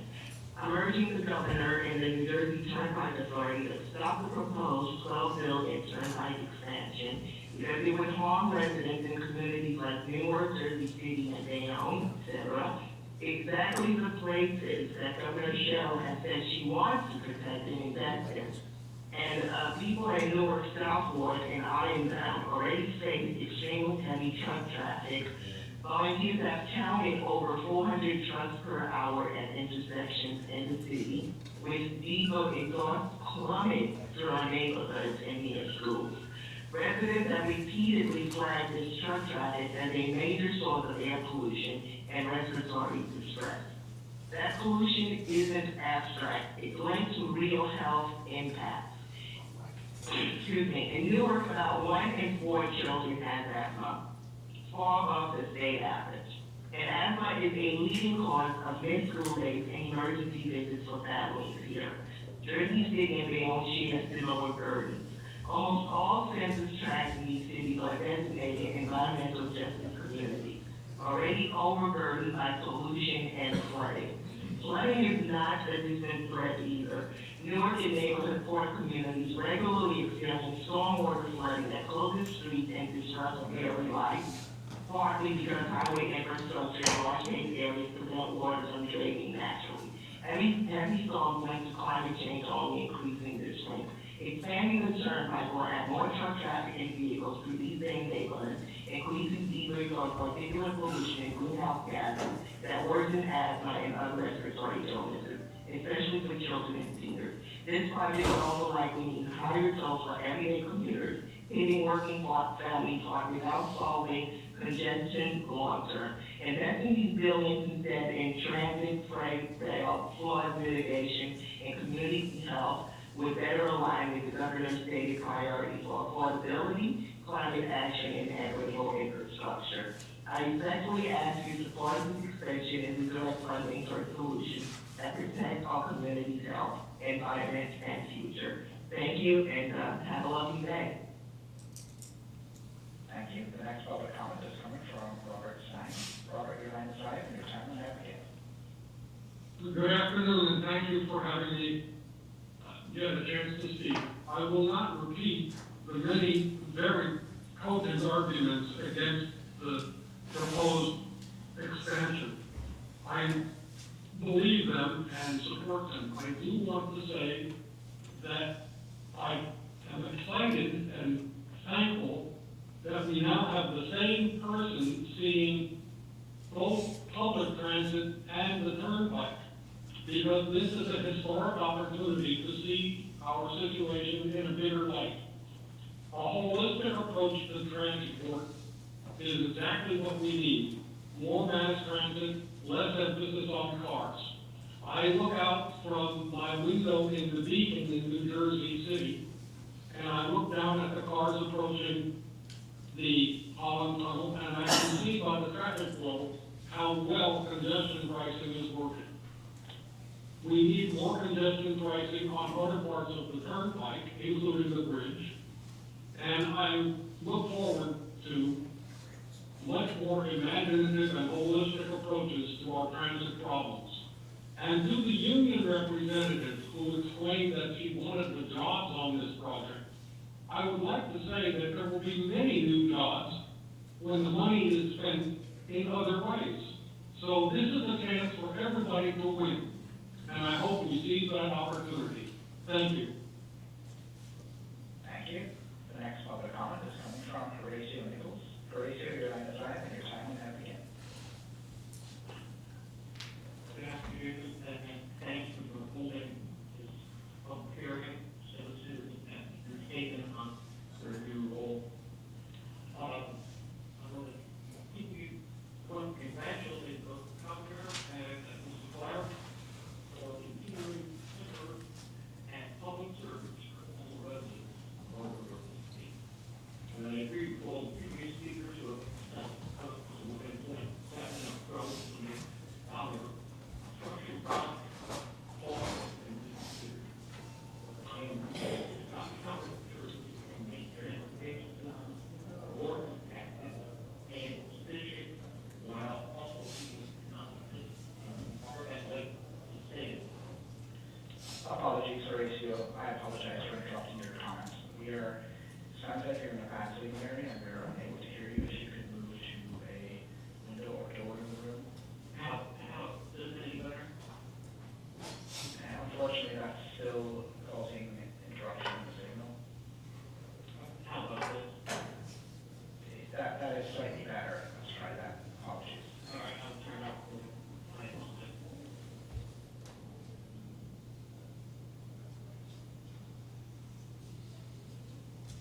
Apologies, we seem to have lost Horatio. We'll move on to the next public comment. It's coming from Jennifer Wilson. Jennifer, your line is live and your time will now begin. Okay, thank you so much for allowing me to speak. Noted, I'm Jennifer Nielsen. I am a member of the coordinating committee of New Jersey. We are part of the nationwide network of Americans over 60 called Apply Our Skills and Resources to Protect the Environment and Our Democracy. I also bring a doctorate in career public health. I'm not going to speak to my full comments because time is late and everyone is already made very compelling arguments against the Turnpike expansion and instead with more sensible solutions. Thank you for letting me speak. Thank you. The next public comment will be from Matthew Walsh. Matthew, your line is live and your time is now beginning. Good morning, my name is Matthew Walsh. I'm a member of the Board of Directors of New Jersey Association of Railroad Passengers. I thank you for the opportunity to speak. Yes, my main concern to begin with is we have a serious lack of utilization of existing passenger rail benefits. We're already here, we've already invested in them. I speak specifically about the North Jersey coastline that virtually parallels the Turnpike from Red Bank in the Monmouth County area all the way to Hudson County. Until 1991, New Jersey Transit constructed what's called the waterfront connection. That connected the Northeast Corridor and the North Jersey coastline with the North Domestic line. That was a very important and crucial connection because that provided direct service from those lines to the waterfront in Hoboken. And of course, in the ensuing years, the waterfront from Weehawken through Hoboken south of Jersey City become a large magnet of employment and increasingly residential development, particularly Jersey City. Unfortunately, since COVID, the waterfront connection hasn't been used. And there's capacity for 6 trains each way from Red Bank to Hoboken on this line for this connection. This line parallels the Turnpike once again from Monmouth County to Hudson County. It should take many cars off the road and bring them in to the waterfront. The waterfront also is where the Hudson and Light Rail Transit is. It's basically these are cars removed from the road, and a lot of these people aren't going to New York. They work back in New Jersey, through the waterfront. Also, with the completion of the Hudson and Light Rail Transit in Englewood, we'll have a seamless Bergen County, Hudson County connection, bringing people to the waterfront. This will obviate the need for additional turnpike trains, a single bridge, and of course, as other speakers have said, the turnpike lanes, they spill out into primary and secondary roads and a lot of danger. And also, a diminution of air quality. So I strongly advocate that we explore alternative and existing options that don't involve eminent domain, taking of property, destruction of neighborhoods, and instead utilize a modern passenger rail system in here, New Jersey, and of course Hudson County, the most densely populated county in the nation. I thank you for your time. Thank you. The next public comment will be coming from Peter Goji. Peter, your line is live and your time will now begin. Hi, my name is Peter from Jersey City, and I appreciate the opportunity to speak. I want to highlight that there are less costly alternatives to the proposed full replacement and expansion detailed within the Newark Bay Hudson County extension.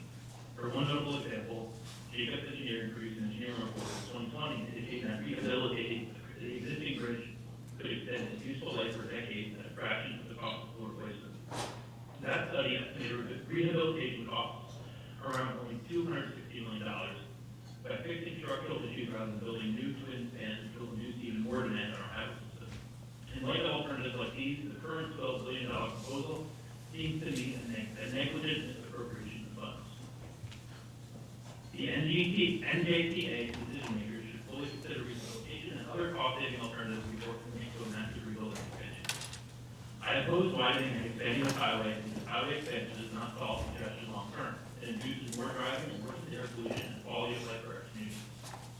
Instead, we should invest in public transit that moves people more efficiently and sustainably, including the expansion of the Hudson Bergen Light Rail to Bergen and Essex County, or bus rapid transit on JFK Boulevard in Jersey City. These kinds of investments reduce congestion by giving commuters real alternatives to driving, and they help meet our state's climate, equity, and public health goals. Before investing billions in wider highways and extensive bridge replacements, the state should exhaust less expensive alternatives and prioritize transformative transit projects that benefit all residents, including those behind the wheel, instead of only those behind the wheel at the expense of the rest of us. To this point, I'd also like to highlight that the only public comment saying in support of the project as is the workers, but also benefit from the jobs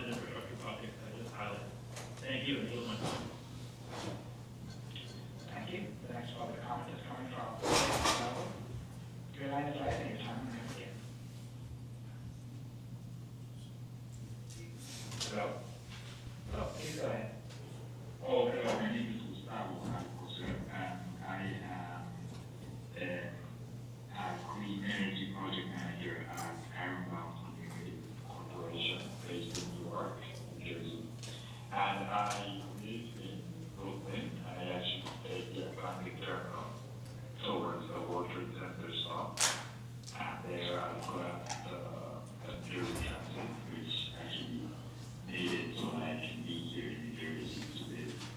And in agreement with a lot of the comments that have been said today about trying to push for more incentives to increase budget in improving public transportation. Apart from that, as a context, I am here asking for a reexamination of the project that needs to include input from the public and from public officials, which has never occurred previously in violation of federal and New Jersey law and some public policy. So I appreciate the space here to make comments and for you to also show us how you take it into consideration. The current plan should be paused, and there should be a reconsideration of all alternatives, including repairing the Newark Bay Bridge and building one new 4 or 6-lane bridge instead of 2 bridges of 4 lanes each. The costs and benefits of each alternative should be weighed. And the recent announcement that NJTA is not currently planning to add a new travel lane east of the bridge makes the case for doubling the size of the bridge even more confusing. 4 lanes of bridge traffic will merge into 2 lanes, causing a massive bottleneck, and there will also be worse traffic on local Jersey City streets, and we would be spending $12 billion to make traffic worse. And not only make traffic worse, but also increase our air quality concerns here that are in very urgent need to be reduced. So thank you for your time. Thank you. The next public comment will be from Beatrice Bozo. Beatrice, your line is live, and your time is Can you hear me? Yes, please go ahead. Good morning. Thank you so much for giving me this opportunity to speak. I'd like to begin by congratulating Ms. Coolery on this new position. I had a chance to hear you address New Jersey transit issues at a community meeting in New Jersey Heights, where I am a resident, and I'm hopeful that as we oversee both NJTA and New Jersey Transit, that you will make careful and measured decisions. I'm hoping one of these decisions will be to lead NJTA to pivot to a one-bridge solution. Perhaps a lane for trucks to exit the Turnpike and maintain 2 lanes to continue into Jersey City, so as not to create a bottleneck. We didn't use any savings with this alternate solution for mass transit. And we need to be careful about what we say we can't do as far as the use of those funds versus what may be difficult or take work to get done. As our assembly people, Katie Brennan and Ravi Bala, have signaled that they would be willing to help get this done. And we have other legislators and mayors from all the cities on the other side of the bridge, well, further north, saying that they don't want to see an expansion. I'm not the first to mention, as an earlier speaker mentioned, the representative of ACCNJ mentioning that there's been a lot of neglect in infrastructure, and they're absolutely correct. We've seen what's happened to our neglected mass transit system. Let's get those unions working to improve our mass transit system. There's plenty of work there. We know expansions do not ultimately relieve congestion, but mass transit moves many more people efficiently and sustainably. As a past EPA Superfund project manager, who worked on the Palace Heritage Shell Superfund site that had contaminated sediments, I'm also concerned about environmental effects, especially with the contaminated sediments in Newark Bay, and how they will be disturbed in the destruction of the current bridge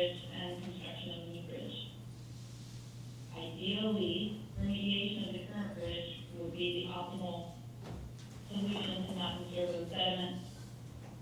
But if at least it's just one new bridge, that would somewhat help. Thank you for this opportunity to speak. Everybody else has mentioned many other points. I won't repeat them. I yield the rest of my time. Thank you. The next public comment is coming from Vincent Fedor.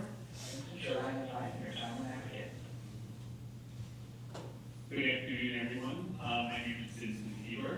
I'm a lifetime resident in Bayonne and a retired radiologic technologist.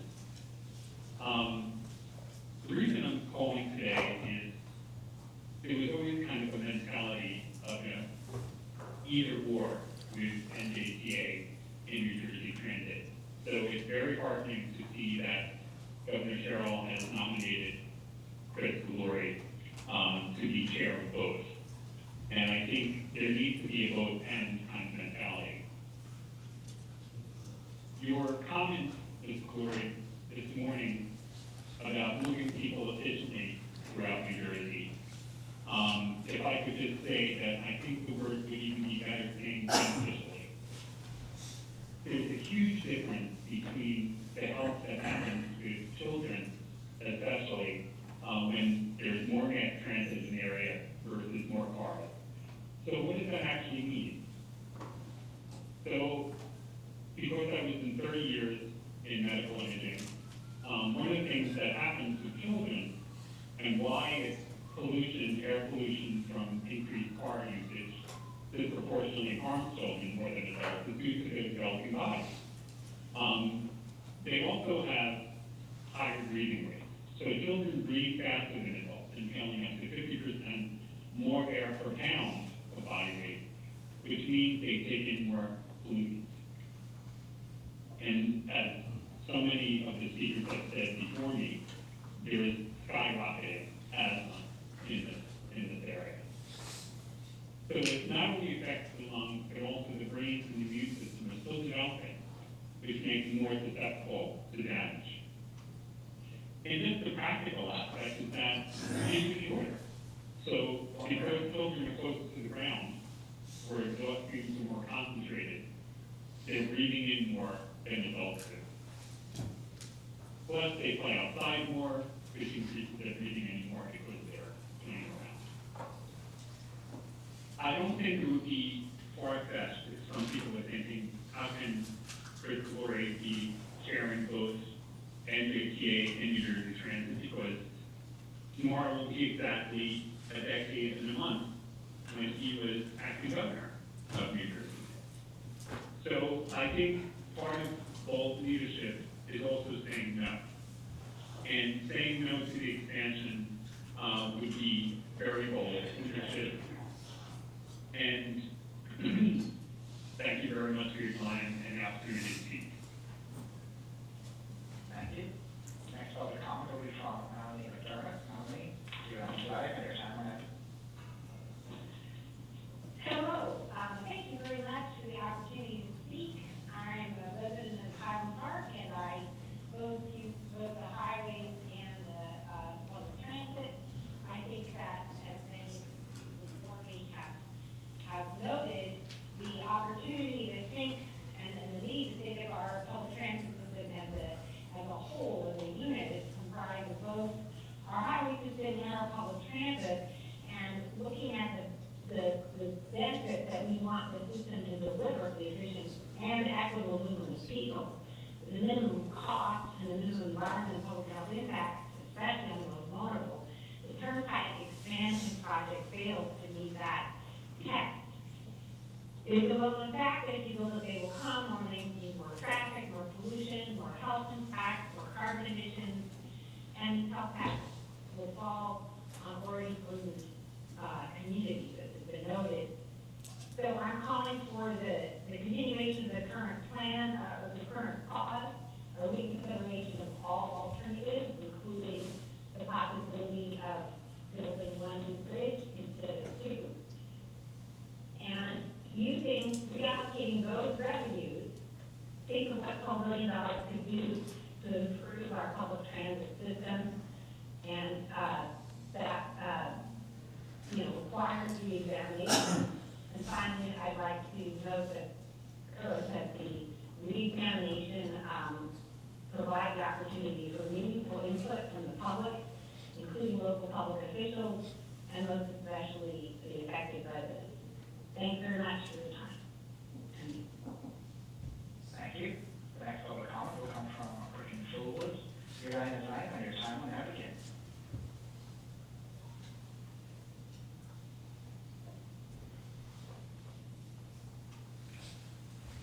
Brittany Fullwoods, your line is live. Please go ahead with your public comments. Hi, good morning. Oh, afternoon, everyone. I apologize, afternoon. I'm delighted we made it through this one. I'm a former co-collector for the Turnpike, was a firefighter in New York, and Memphis. I donated my time as well, speaking on our system. We need to look over and watch over everyone. And walking it up, okay, our plow truck, we need good choices, good decisions. I'm thankful for everybody who did stay off the highway, okay, and allow the plow truck and everyone to do their job. Okay, I'm delighted as well, you know, that everyone made it to the meeting. And that I did see that, you know, 11 o'clock when we were scheduled later, and that's the form. We still travel, whether by public transportation, and we still travel along the Turnpike as well, and friends too. Okay, so I also have one family member, she drives for New Jersey Transit. Okay, I went to the Turnpike, she went to New Jersey Transit. Okay. So we're all still here. Okay. I'm not physically employed right now. That's why I'm volunteering my time, and I live here, I'm born and raised in the city. I work every exit from 18W to exit 10.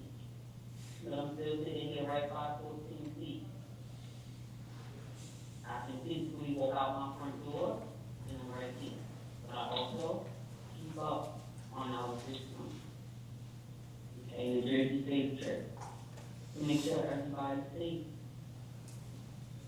I know what it feels like to get on the Turnpike and work on the Turnpike. I want that right. But I think everyone, as far as our superintendent goals, we definitely need to move forward. Okay. I thank everyone. You're doing a great job. You keep up the good work. And make sure our governor knows that I said thank you. I'm very thankful for her as well, and everyone else. Have a good day. Thank you very much. Thank you for my time. Thank you. The next public comment will be from Celeste Rosano. Celeste, your line is live and your time when advocate. Hi, good afternoon. My name is Celeste Cannell. I'm a volunteer for Food Water Action. I'm a reality leader along with other environmental organizations. I'm also a resident of Rich Township and a retired Rich Township teacher.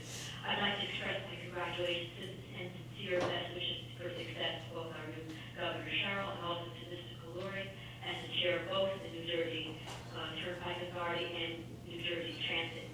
Governor Sherrill has clearly outlined her vision for the new administration, especially in environmental areas of cleaner air, improving public transit, and environmental justice. And I want to thank her for prioritizing these issues, especially since the federal government is continuing to push climate change denial. The proposed Turnpike extension, I also do, as many people have already said, believe that would not be in line with these concerns. The current $12 billion plan would actually make traffic worse. Expanding highways would not alleviate congestion because of the reduced demand. Drivers who previously avoided the area by using alternate routes or riding transit would be enticed to return to the route, thereby eventually contributing to the same congestion as before. Instead, this $12 billion project would divert necessary revenue away from our supporting and improving public transit in New Jersey. And that is one of the goals that Governor Sherrill has outlined, or as I said, has outlined, with her campaign. In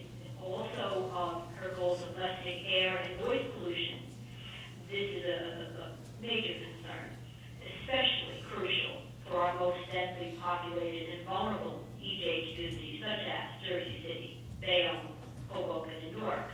So it is time for a re-examination of this costly project to include additional input from the public and public officials, thank you, which is really a requirement by New Jersey law to have this input.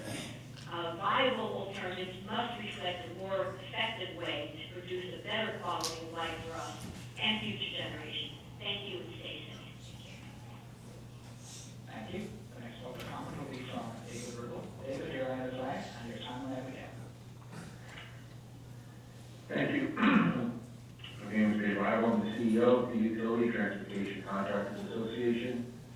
UTTA is a nonprofit trade association headquartered in Wall that represents approximately 1,100 member firms in the public and private sectors, acting in all phases of heavy, highway, utility, and home construction, as well as site work, including remediation of brownfields and contaminated sites. I'm just here to reaffirm UTCA's support for the North Bay Hudson County Extension Improvements Program. UTCA stands firm in support of the entire North Bay Hudson County Extension Improvements Program. The reality is that the Turnpike extension has reached the end of its service life and it must be replaced. It will also provide a major economic boost to our state at a critical time. It will generate billions of economic activity, support tens of thousands of jobs, and create opportunities for small businesses and underserved communities, while no taxpayer dollars will be spent for this project. Finally, I'd like to congratulate Chris Glory on being selected by Governor Sherrill to lead the Turnpike Authority along with New Jersey Transit. And UTC looks forward to his leadership and continued partnership. I also want to thank Jim Strong for your dedicated service. I wish you the very best in the future and see you around town. Thank you. Thank you. The next public comment is coming from Mary Sodergas. Mary, you're on the side, and your time will now begin. Hi, good morning. I'm Mary Sodergas. I'm Washington, Jersey. I'm a 16-year member of Princeton and a fairly frequent user of the Northeast Corridor train to and from Newark Airport and New York City, as well as the NJ Turnpike. I'm really looking forward to Chris Glory's dual role with the Turnpike Authority and NJ Transit. I think it's really smart and forward thinking to approach the management of New Jersey's automobile mass transit and complementary endeavors to our infrastructure. I agree with others who appreciate the pause on the Turnpike extension, and I also agree with the previous speakers who called for a one-bridge solution, whether the North Bay Bridge is upgraded and repaired or completely rebuilt. While a new bridge is necessary, or a repair bridge is necessary, an increase in Turnpike revenue to the bridge and a second bridge or not, a one-bridge solution is far more cost-effective. It's a realistic approach to the automobile and truck traffic, and a far better approach to the environmental concerns. As so many people have mentioned, like the increase in air pollution, leading to poor health outcomes in the local community. I would love to see the money saved from the prior proposed project funneled into NJ Transit for train and station upgrades, ongoing maintenance, route upgrades, and the construction of more right rail lines to connect municipalities and reduce automobile traffic. Lastly, I can't tell you how many times I've witnessed expressions of confusion and confusion and shock on the faces of European and East Asian tourist business travel students as they board a train, Northeast Corridor train from New York Airport towards their destination, either in New Jersey or towards New York. And how wonderful would it be for New Jersey to have a world-class mass transit system, one that is consistently functional and one that inspires pride rather than frustration and embarrassment. Thank you very much. Thank you. The next public comment is coming from Stephanie Martinez. Stephanie, you're on the slide, and your time will now begin. Thank you. speak. My name is Stephanie Martinez. First, I want to shout out Mr. Chris Colery on being the new New Jersey Turnpike Chair. And congrats also on Governor Carroll for naming him chair because he has experience and knowledge on the importance of transportation. I am a New York resident and was born in Hudson County. I'm a commuter, I ride the bus, light rail, and train, and I'm also a customer of the Turnpike. I do drive a 2012 Toyota Rom. Apologies, we seem to have lost Stephanie's line. We'll continue with Patrick Coleman. Patrick, your line is live and your time will have again. Thank you very much. Happy for this opportunity to weigh in. My name is Patrick Conlon. I'm former president of Bike AC in Jersey City. I totally agree with everything that's been said in terms of alternatives to the original plan, especially the bridge. It doesn't make any sense to add lanes and ultimately get down to 2 lanes at the Hollis. What I'd like to talk about that no one's really mentioned here is active transportation. Somebody mentioned in one of the earlier calls about the Essex Hudson Greenway, and I think that's a crucial piece of this also. And I think that's, we know that the state bought that land to create the Greenway. The Greenway is under construction in Newark, and in order to make that a reality, we're going to need a couple of repairs on some bridges and a new bridge to get over the Hackensack River to bring the trail, the Greenway, into Jersey City and connect it completely. I think that's a really great place to be spending some money as well, especially in terms of equity for people who want to use active transportation to move around through the region. That's all I got. Thanks a lot. Thanks for your time. Thank you. The next public comment will be from Jimmy Lee. Jimmy, your line is live and your time will now begin. Good afternoon and happy New Year to all. I'm a resident of Jersey City. I want to extend congratulations to Governor Sherrill and Mr. Colery on your dual appointment at both the Turnpike Authority and New Jersey Transit. Mr. Colery, I've been impressed with your work and your short tenure at New Jersey Transit this past year. And this decision also recognizes something basic but too often ignored. It means that the Turnpike Authority should not be making multi-billion-dollar investments in a vacuum, disconnected from both the transit system and the people who live alongside these corridors. It also reflects creative, out-of-the-box thinking, but it is also deeply rational thinking. The goal of transportation policy should be how we move people, not simply how we move vehicles. In fact, in New Jersey, we have direct, everyday experience of how more asphalt is not necessarily the most effective way to increase capacity, with the example of the Lincoln Tunnel's dedicated bus lane. That single dedicated bus lane, open only a few hours each morning, moves 10 times the number of people as the 3 vehicle lanes combined. And in fact, buses through the Lincoln Tunnel are the biggest mover of commuters across the Hudson River every day. While it's appreciated that the Turnpike will not add another lane past 15A, I want us to also be honest about the status quo. The Turnpike is already loud and polluting. People in nearby neighborhoods live with constant roar, the exhaust, the fine particulates, and the asthma and health burdens that come with them. Sound barriers are flimsy, and there are many missing gaps where there are schools, parks, and apartments. We live with rushing, dangerous cut-through traffic that the Turnpike does not need to discourage today, and more lanes can only mean more traffic. I also want to dwell on the contradiction and injustice of the idea that the additional lane is bad for downtown Jersey City, but double the number of trucks, double the amount of pollution is somehow A-OK for South Jersey City and the city of Newark. We spend $11 billion in reducing driving. We are locking in decades of more noise, more pollution, and more harm, especially to overburdened communities that have already carried these impacts for generations. On trucks in the port specifically, the impact on peak capacity is not relevant. Trucks do not rush to 9 a.m. office trucks.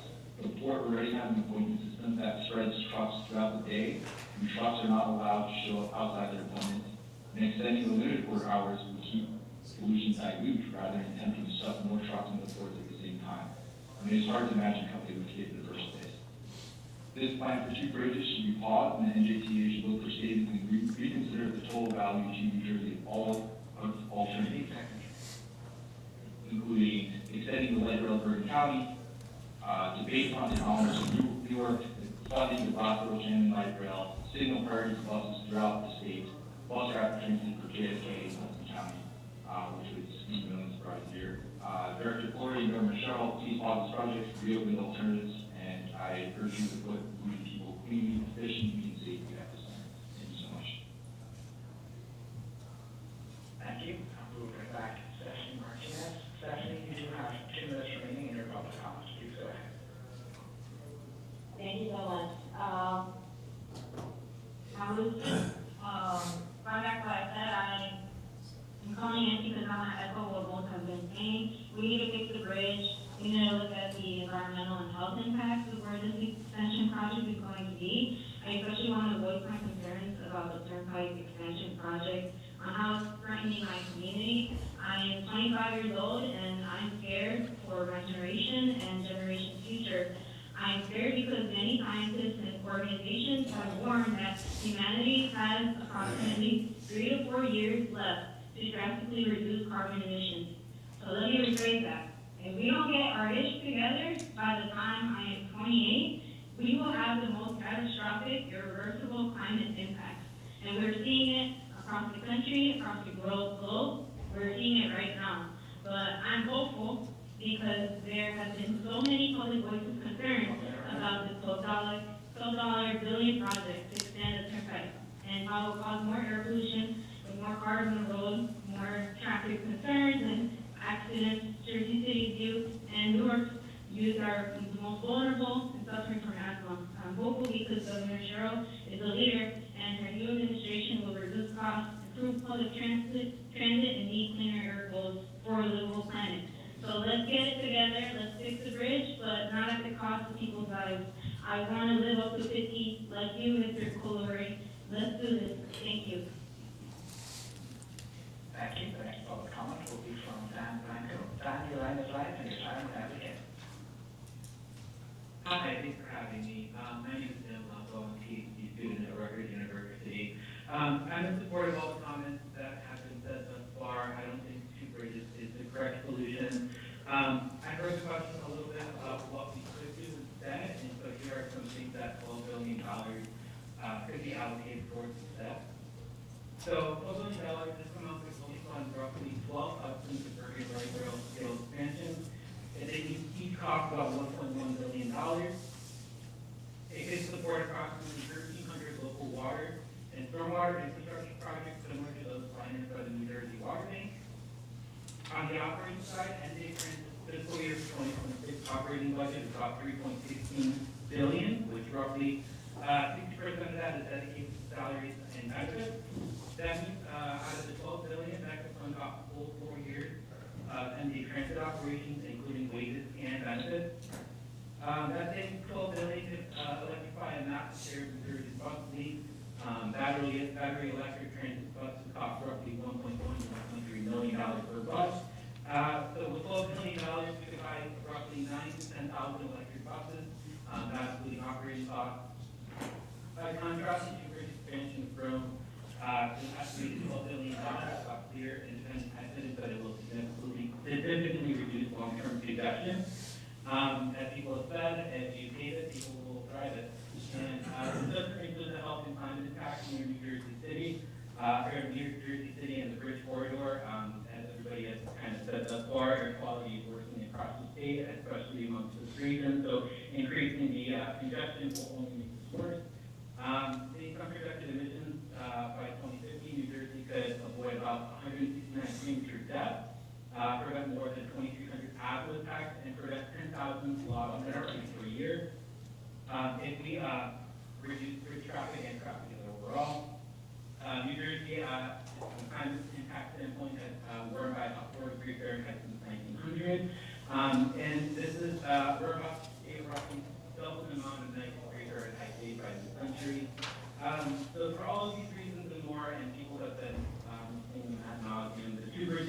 project should be immediately paused, and no further construction should be processed until full public comment is taken. As required by federal and state law, this ensures New Jersey communities are heard, public funds are used efficiently, and investments aligned with the city's climate health and transit priorities. I yield my time. Thank you.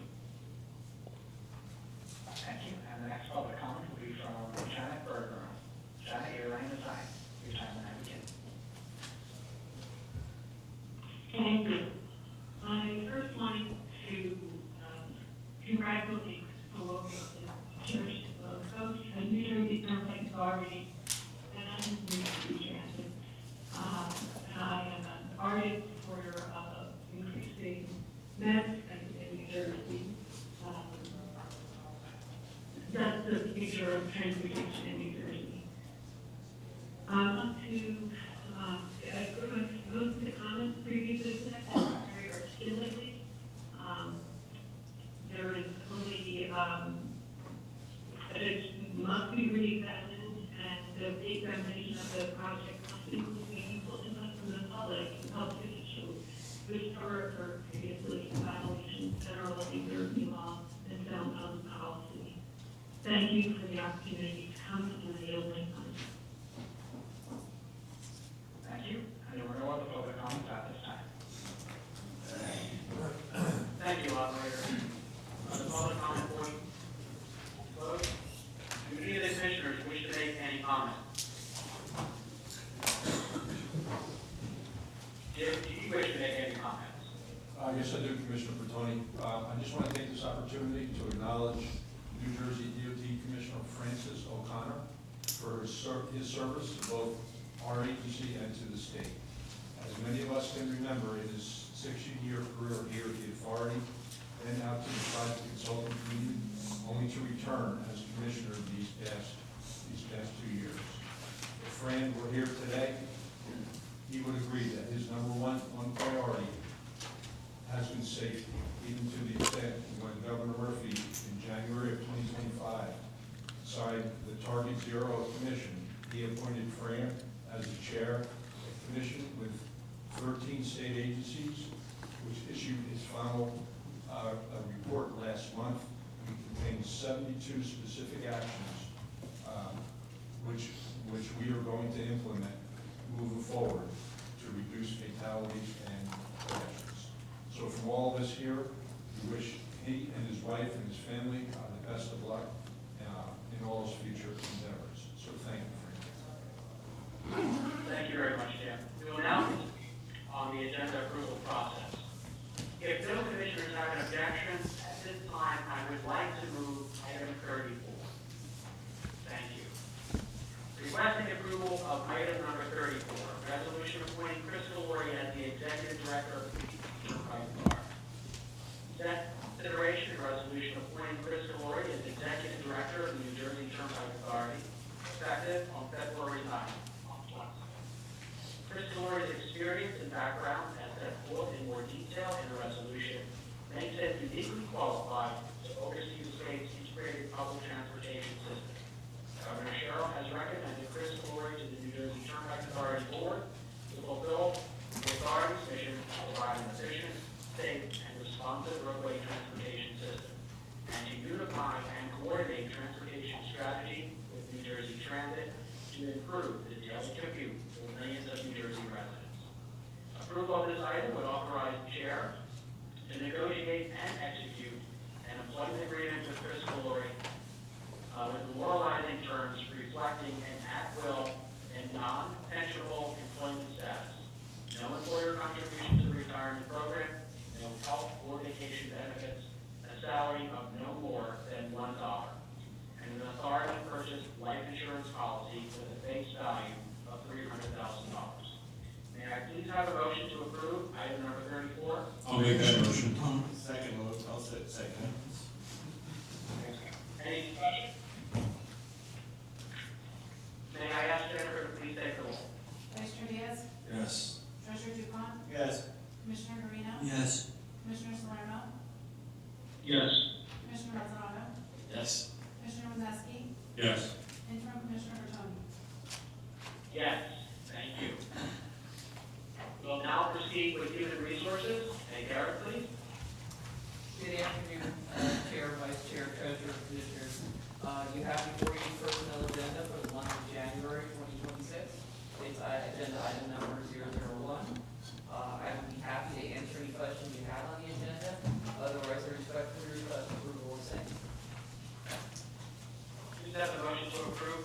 board item number 01? So moved. Second. Any discussion? Jennifer, would you please take a roll for the board? Vice Chair Diaz? Yes. Treasurer Dupont? Yes. Commissioner Garvelia? Yes. Commissioner Salerno? Yes. Commissioner Maldonado? Yes. Commissioner Wazowski? Yes. Interim Commissioner Petroni? Yes. So now turn to law, Thomas Hall. Thank you and good afternoon. Law is requesting approval of agenda item number 002, authorization for the executive director to enter into a memorandum of agreement with the city of Bayonne in connection with the Newark Bay Hudson County Extension Improvements Program. The authority and the city of Bayonne desire to memorialize their intentions to cooperate regarding the ongoing program in ways that will benefit residents of the city and assist the authority. Specifically, the authority will provide portions of the demolished structures from the program to the City of Bayonne Historic Preservation Committee, provide continuing community access to municipal park during construction, and after construction is completed, create a waterfront walkway, among other items. Approval of this item will allow the executive director to execute a memorandum of agreement incorporating these terms. Happy to answer any questions, otherwise I request approval of agenda item number 002. Thank you. Second. To approve 002. So moved. Second. Any discussion? Jennifer, would you please take a roll for the board? Vice Chair Diaz? Yes. Treasurer Dupont? Yes. Commissioner Garvelia? Yes. Commissioner Salerno? Yes. Commissioner Maldonado? Yes. Commissioner Wazowski? Yes. Interim Commissioner Petroni? Yes. We'll now turn to Dan Heslin. Great, thank you very much.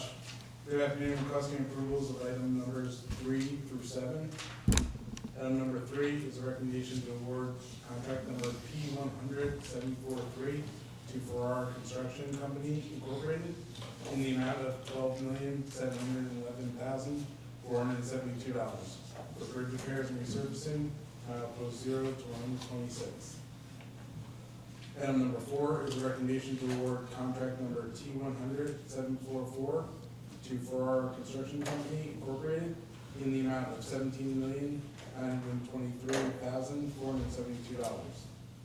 for the bridge repairs and resurfacing, milepost 0 to 92 in the Pearl Harbor Memorial Turnpike extension.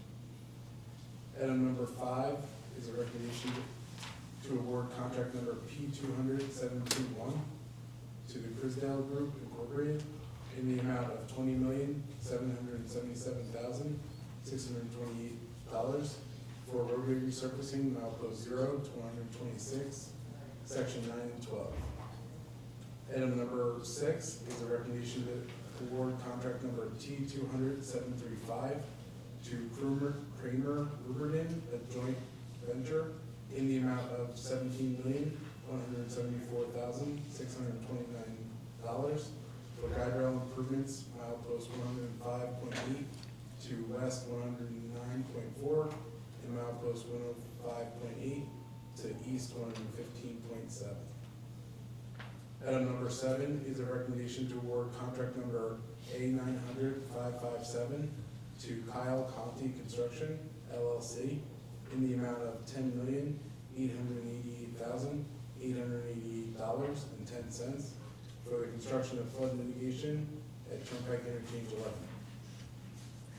Thank you, Dan. May I please have a motion to approve items numbers 003 through 007? So moved. Second. Second.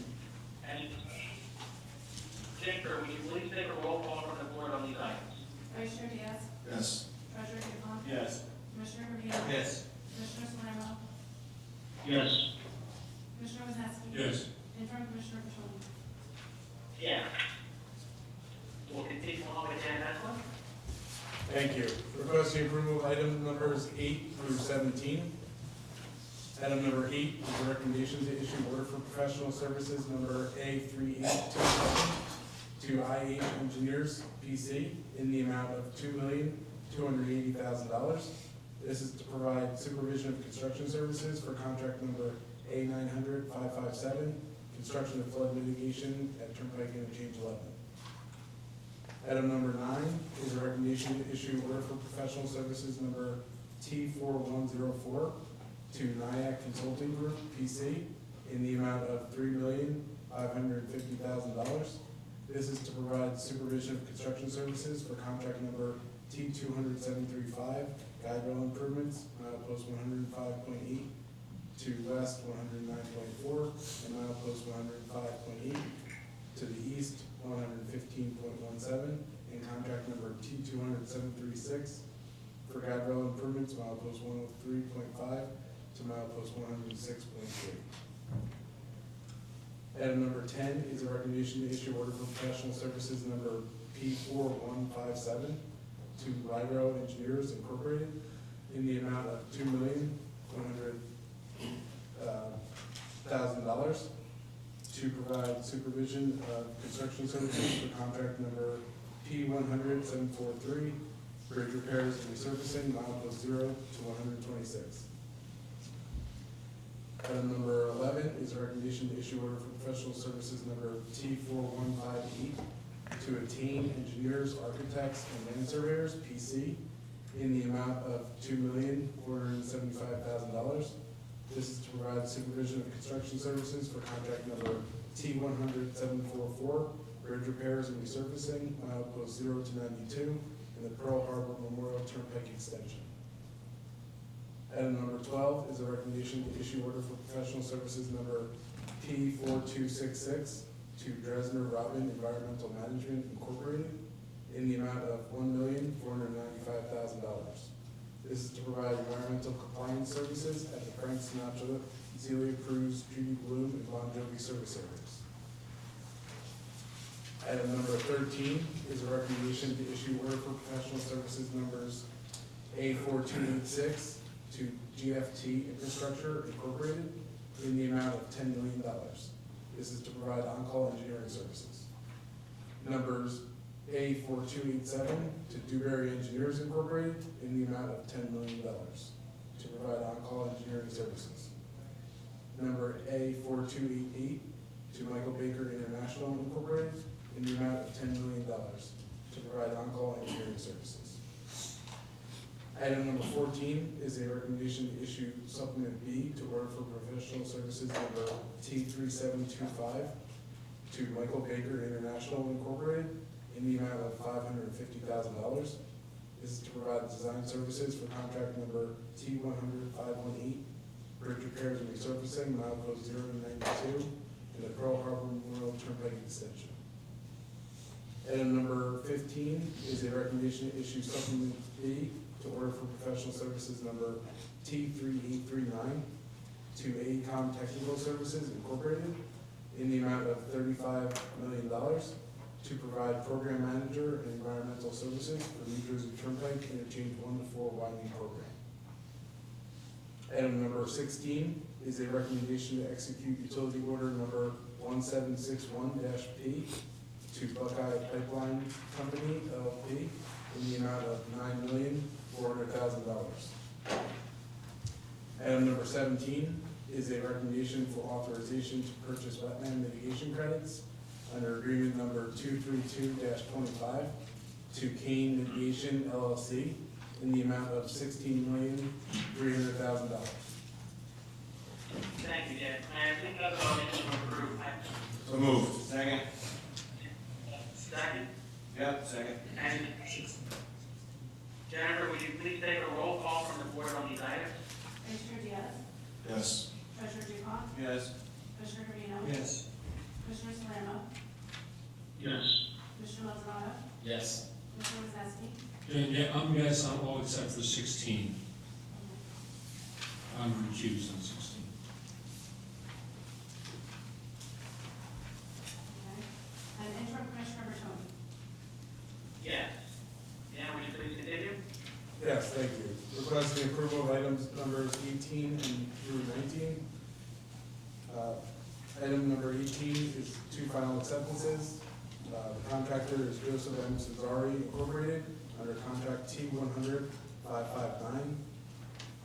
This contract was bridge repairs and resurfacing, milepost 92 to 122, in the York Bay Hudson County Extension, in the amount of $185,558.81. Second one, Earl Asphalt Company, under contract P100-590, for the Parkway Bridge superstructure replacement, milepost 106.3 to 106.5, in the amount of $250,171.77, bringing the total due to contractors under final acceptances, $435,730.58. Item number 19 is our reports. Engineering expenditures on delegated authority, our construction contract progress summary report showing 51 active construction contracts, our change order summary report showing 11 change orders, and our utility order report showing 3 utility orders. Thank you, Dan. May I please have a motion to approve? So moved. Second? Second. Any discussion? Jennifer, would you please take a roll call from the board on these items? Commissioner Diaz? Yes. Treasurer Dupont? Yes. Commissioner Garvelia? Yes. Commissioner Salerno? Yes. Commissioner Wodowski? Yes. Interim Commissioner Bertoni? Yes. May I ask Angela McNally for the procurement and materials and management? Yes, good afternoon, Chair, Vice Chair, Treasurer, Commissioners.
Commissioner Gonzalez, Yes. Commissioner Wodowski. Yes. Interim Commissioner Petroni.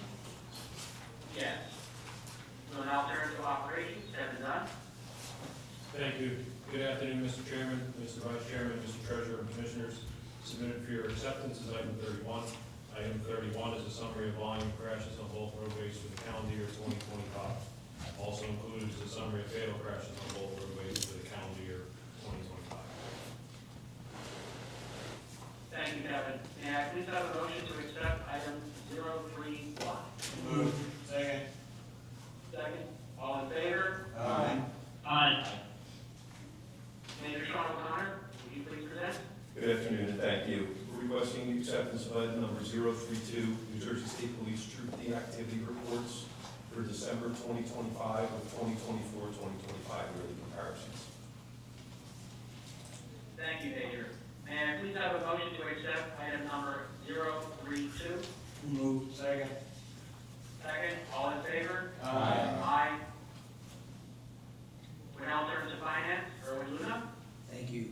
Good afternoon, everyone. The Finance Department is requesting acceptance of the agenda item number 33, which is the financial summary for the 12 months ended in December 31st, 2025. Some highlights of the financial summary: the total revenue for the 12-month period was approximately $2,765 million, which was about 3.4 above the year-to-date budget. Total revenue was approximately $2,331 million, which was about 0.2 below the year-to-date budget. On the New Jersey Turnpike, the 12-month traffic increased to 0.1%, and the total revenue increased to 2.9% when compared to the same period in 2024. On the Garden State Parkway, year-to-date transactions through December are down 0.1%, while the total revenue is up 4% compared to the same period in 2024. On the operating expenses, we're approximately $735 million for the 12-month period, which was about 94% of the year-to-date budget.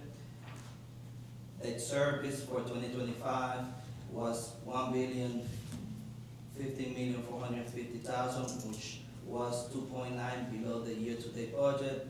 This was because the 2025 budget projections was at $1 billion loan issuance, and the actual was $750 million when we issued the new debt.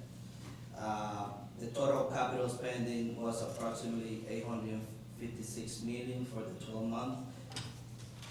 Of this amount, $291 million was spent on our revenue funded capital projects, and about $565 million was spent on our bond funded capital projects.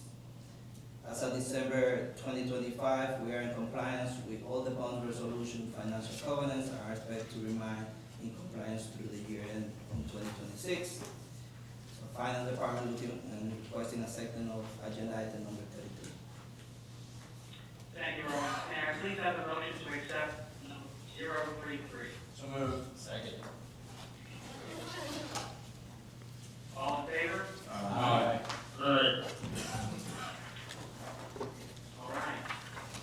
So this will conclude the board meeting today. Excuse me, before you adjourn, I'd just like to make a comment. But that, you know, there were public comments. You should know that people were waiting. No, but what is the waiting time? People were cut off, they've been waiting for hours to make public comments. I just want to know who basically set out and decided their time was. We'd love to have a conversation after this meeting. You're most welcome to have a conversation with the executive director on your question. Okay, This he is was not the the right person who forum. made that decision? This is not the right forum for you to stand up. You had a chance to speak and you did. Well, there are many people who didn't have a chance to speak, and that's the problem. Who were waiting hours for an opportunity to speak, and they were denied that opportunity. Meeting scheduled for Tuesday, February 24th, 2026, commencing at 9 a.m. in the New Jersey Turnpike Authority Administration Offices, Boardroom 1, Turnpike Plaza, Woodbridge. May I please have a motion to adjourn the meeting? So moved. Second. And a second. All in favor? Aye. Aye, thank you. Thank you, everyone.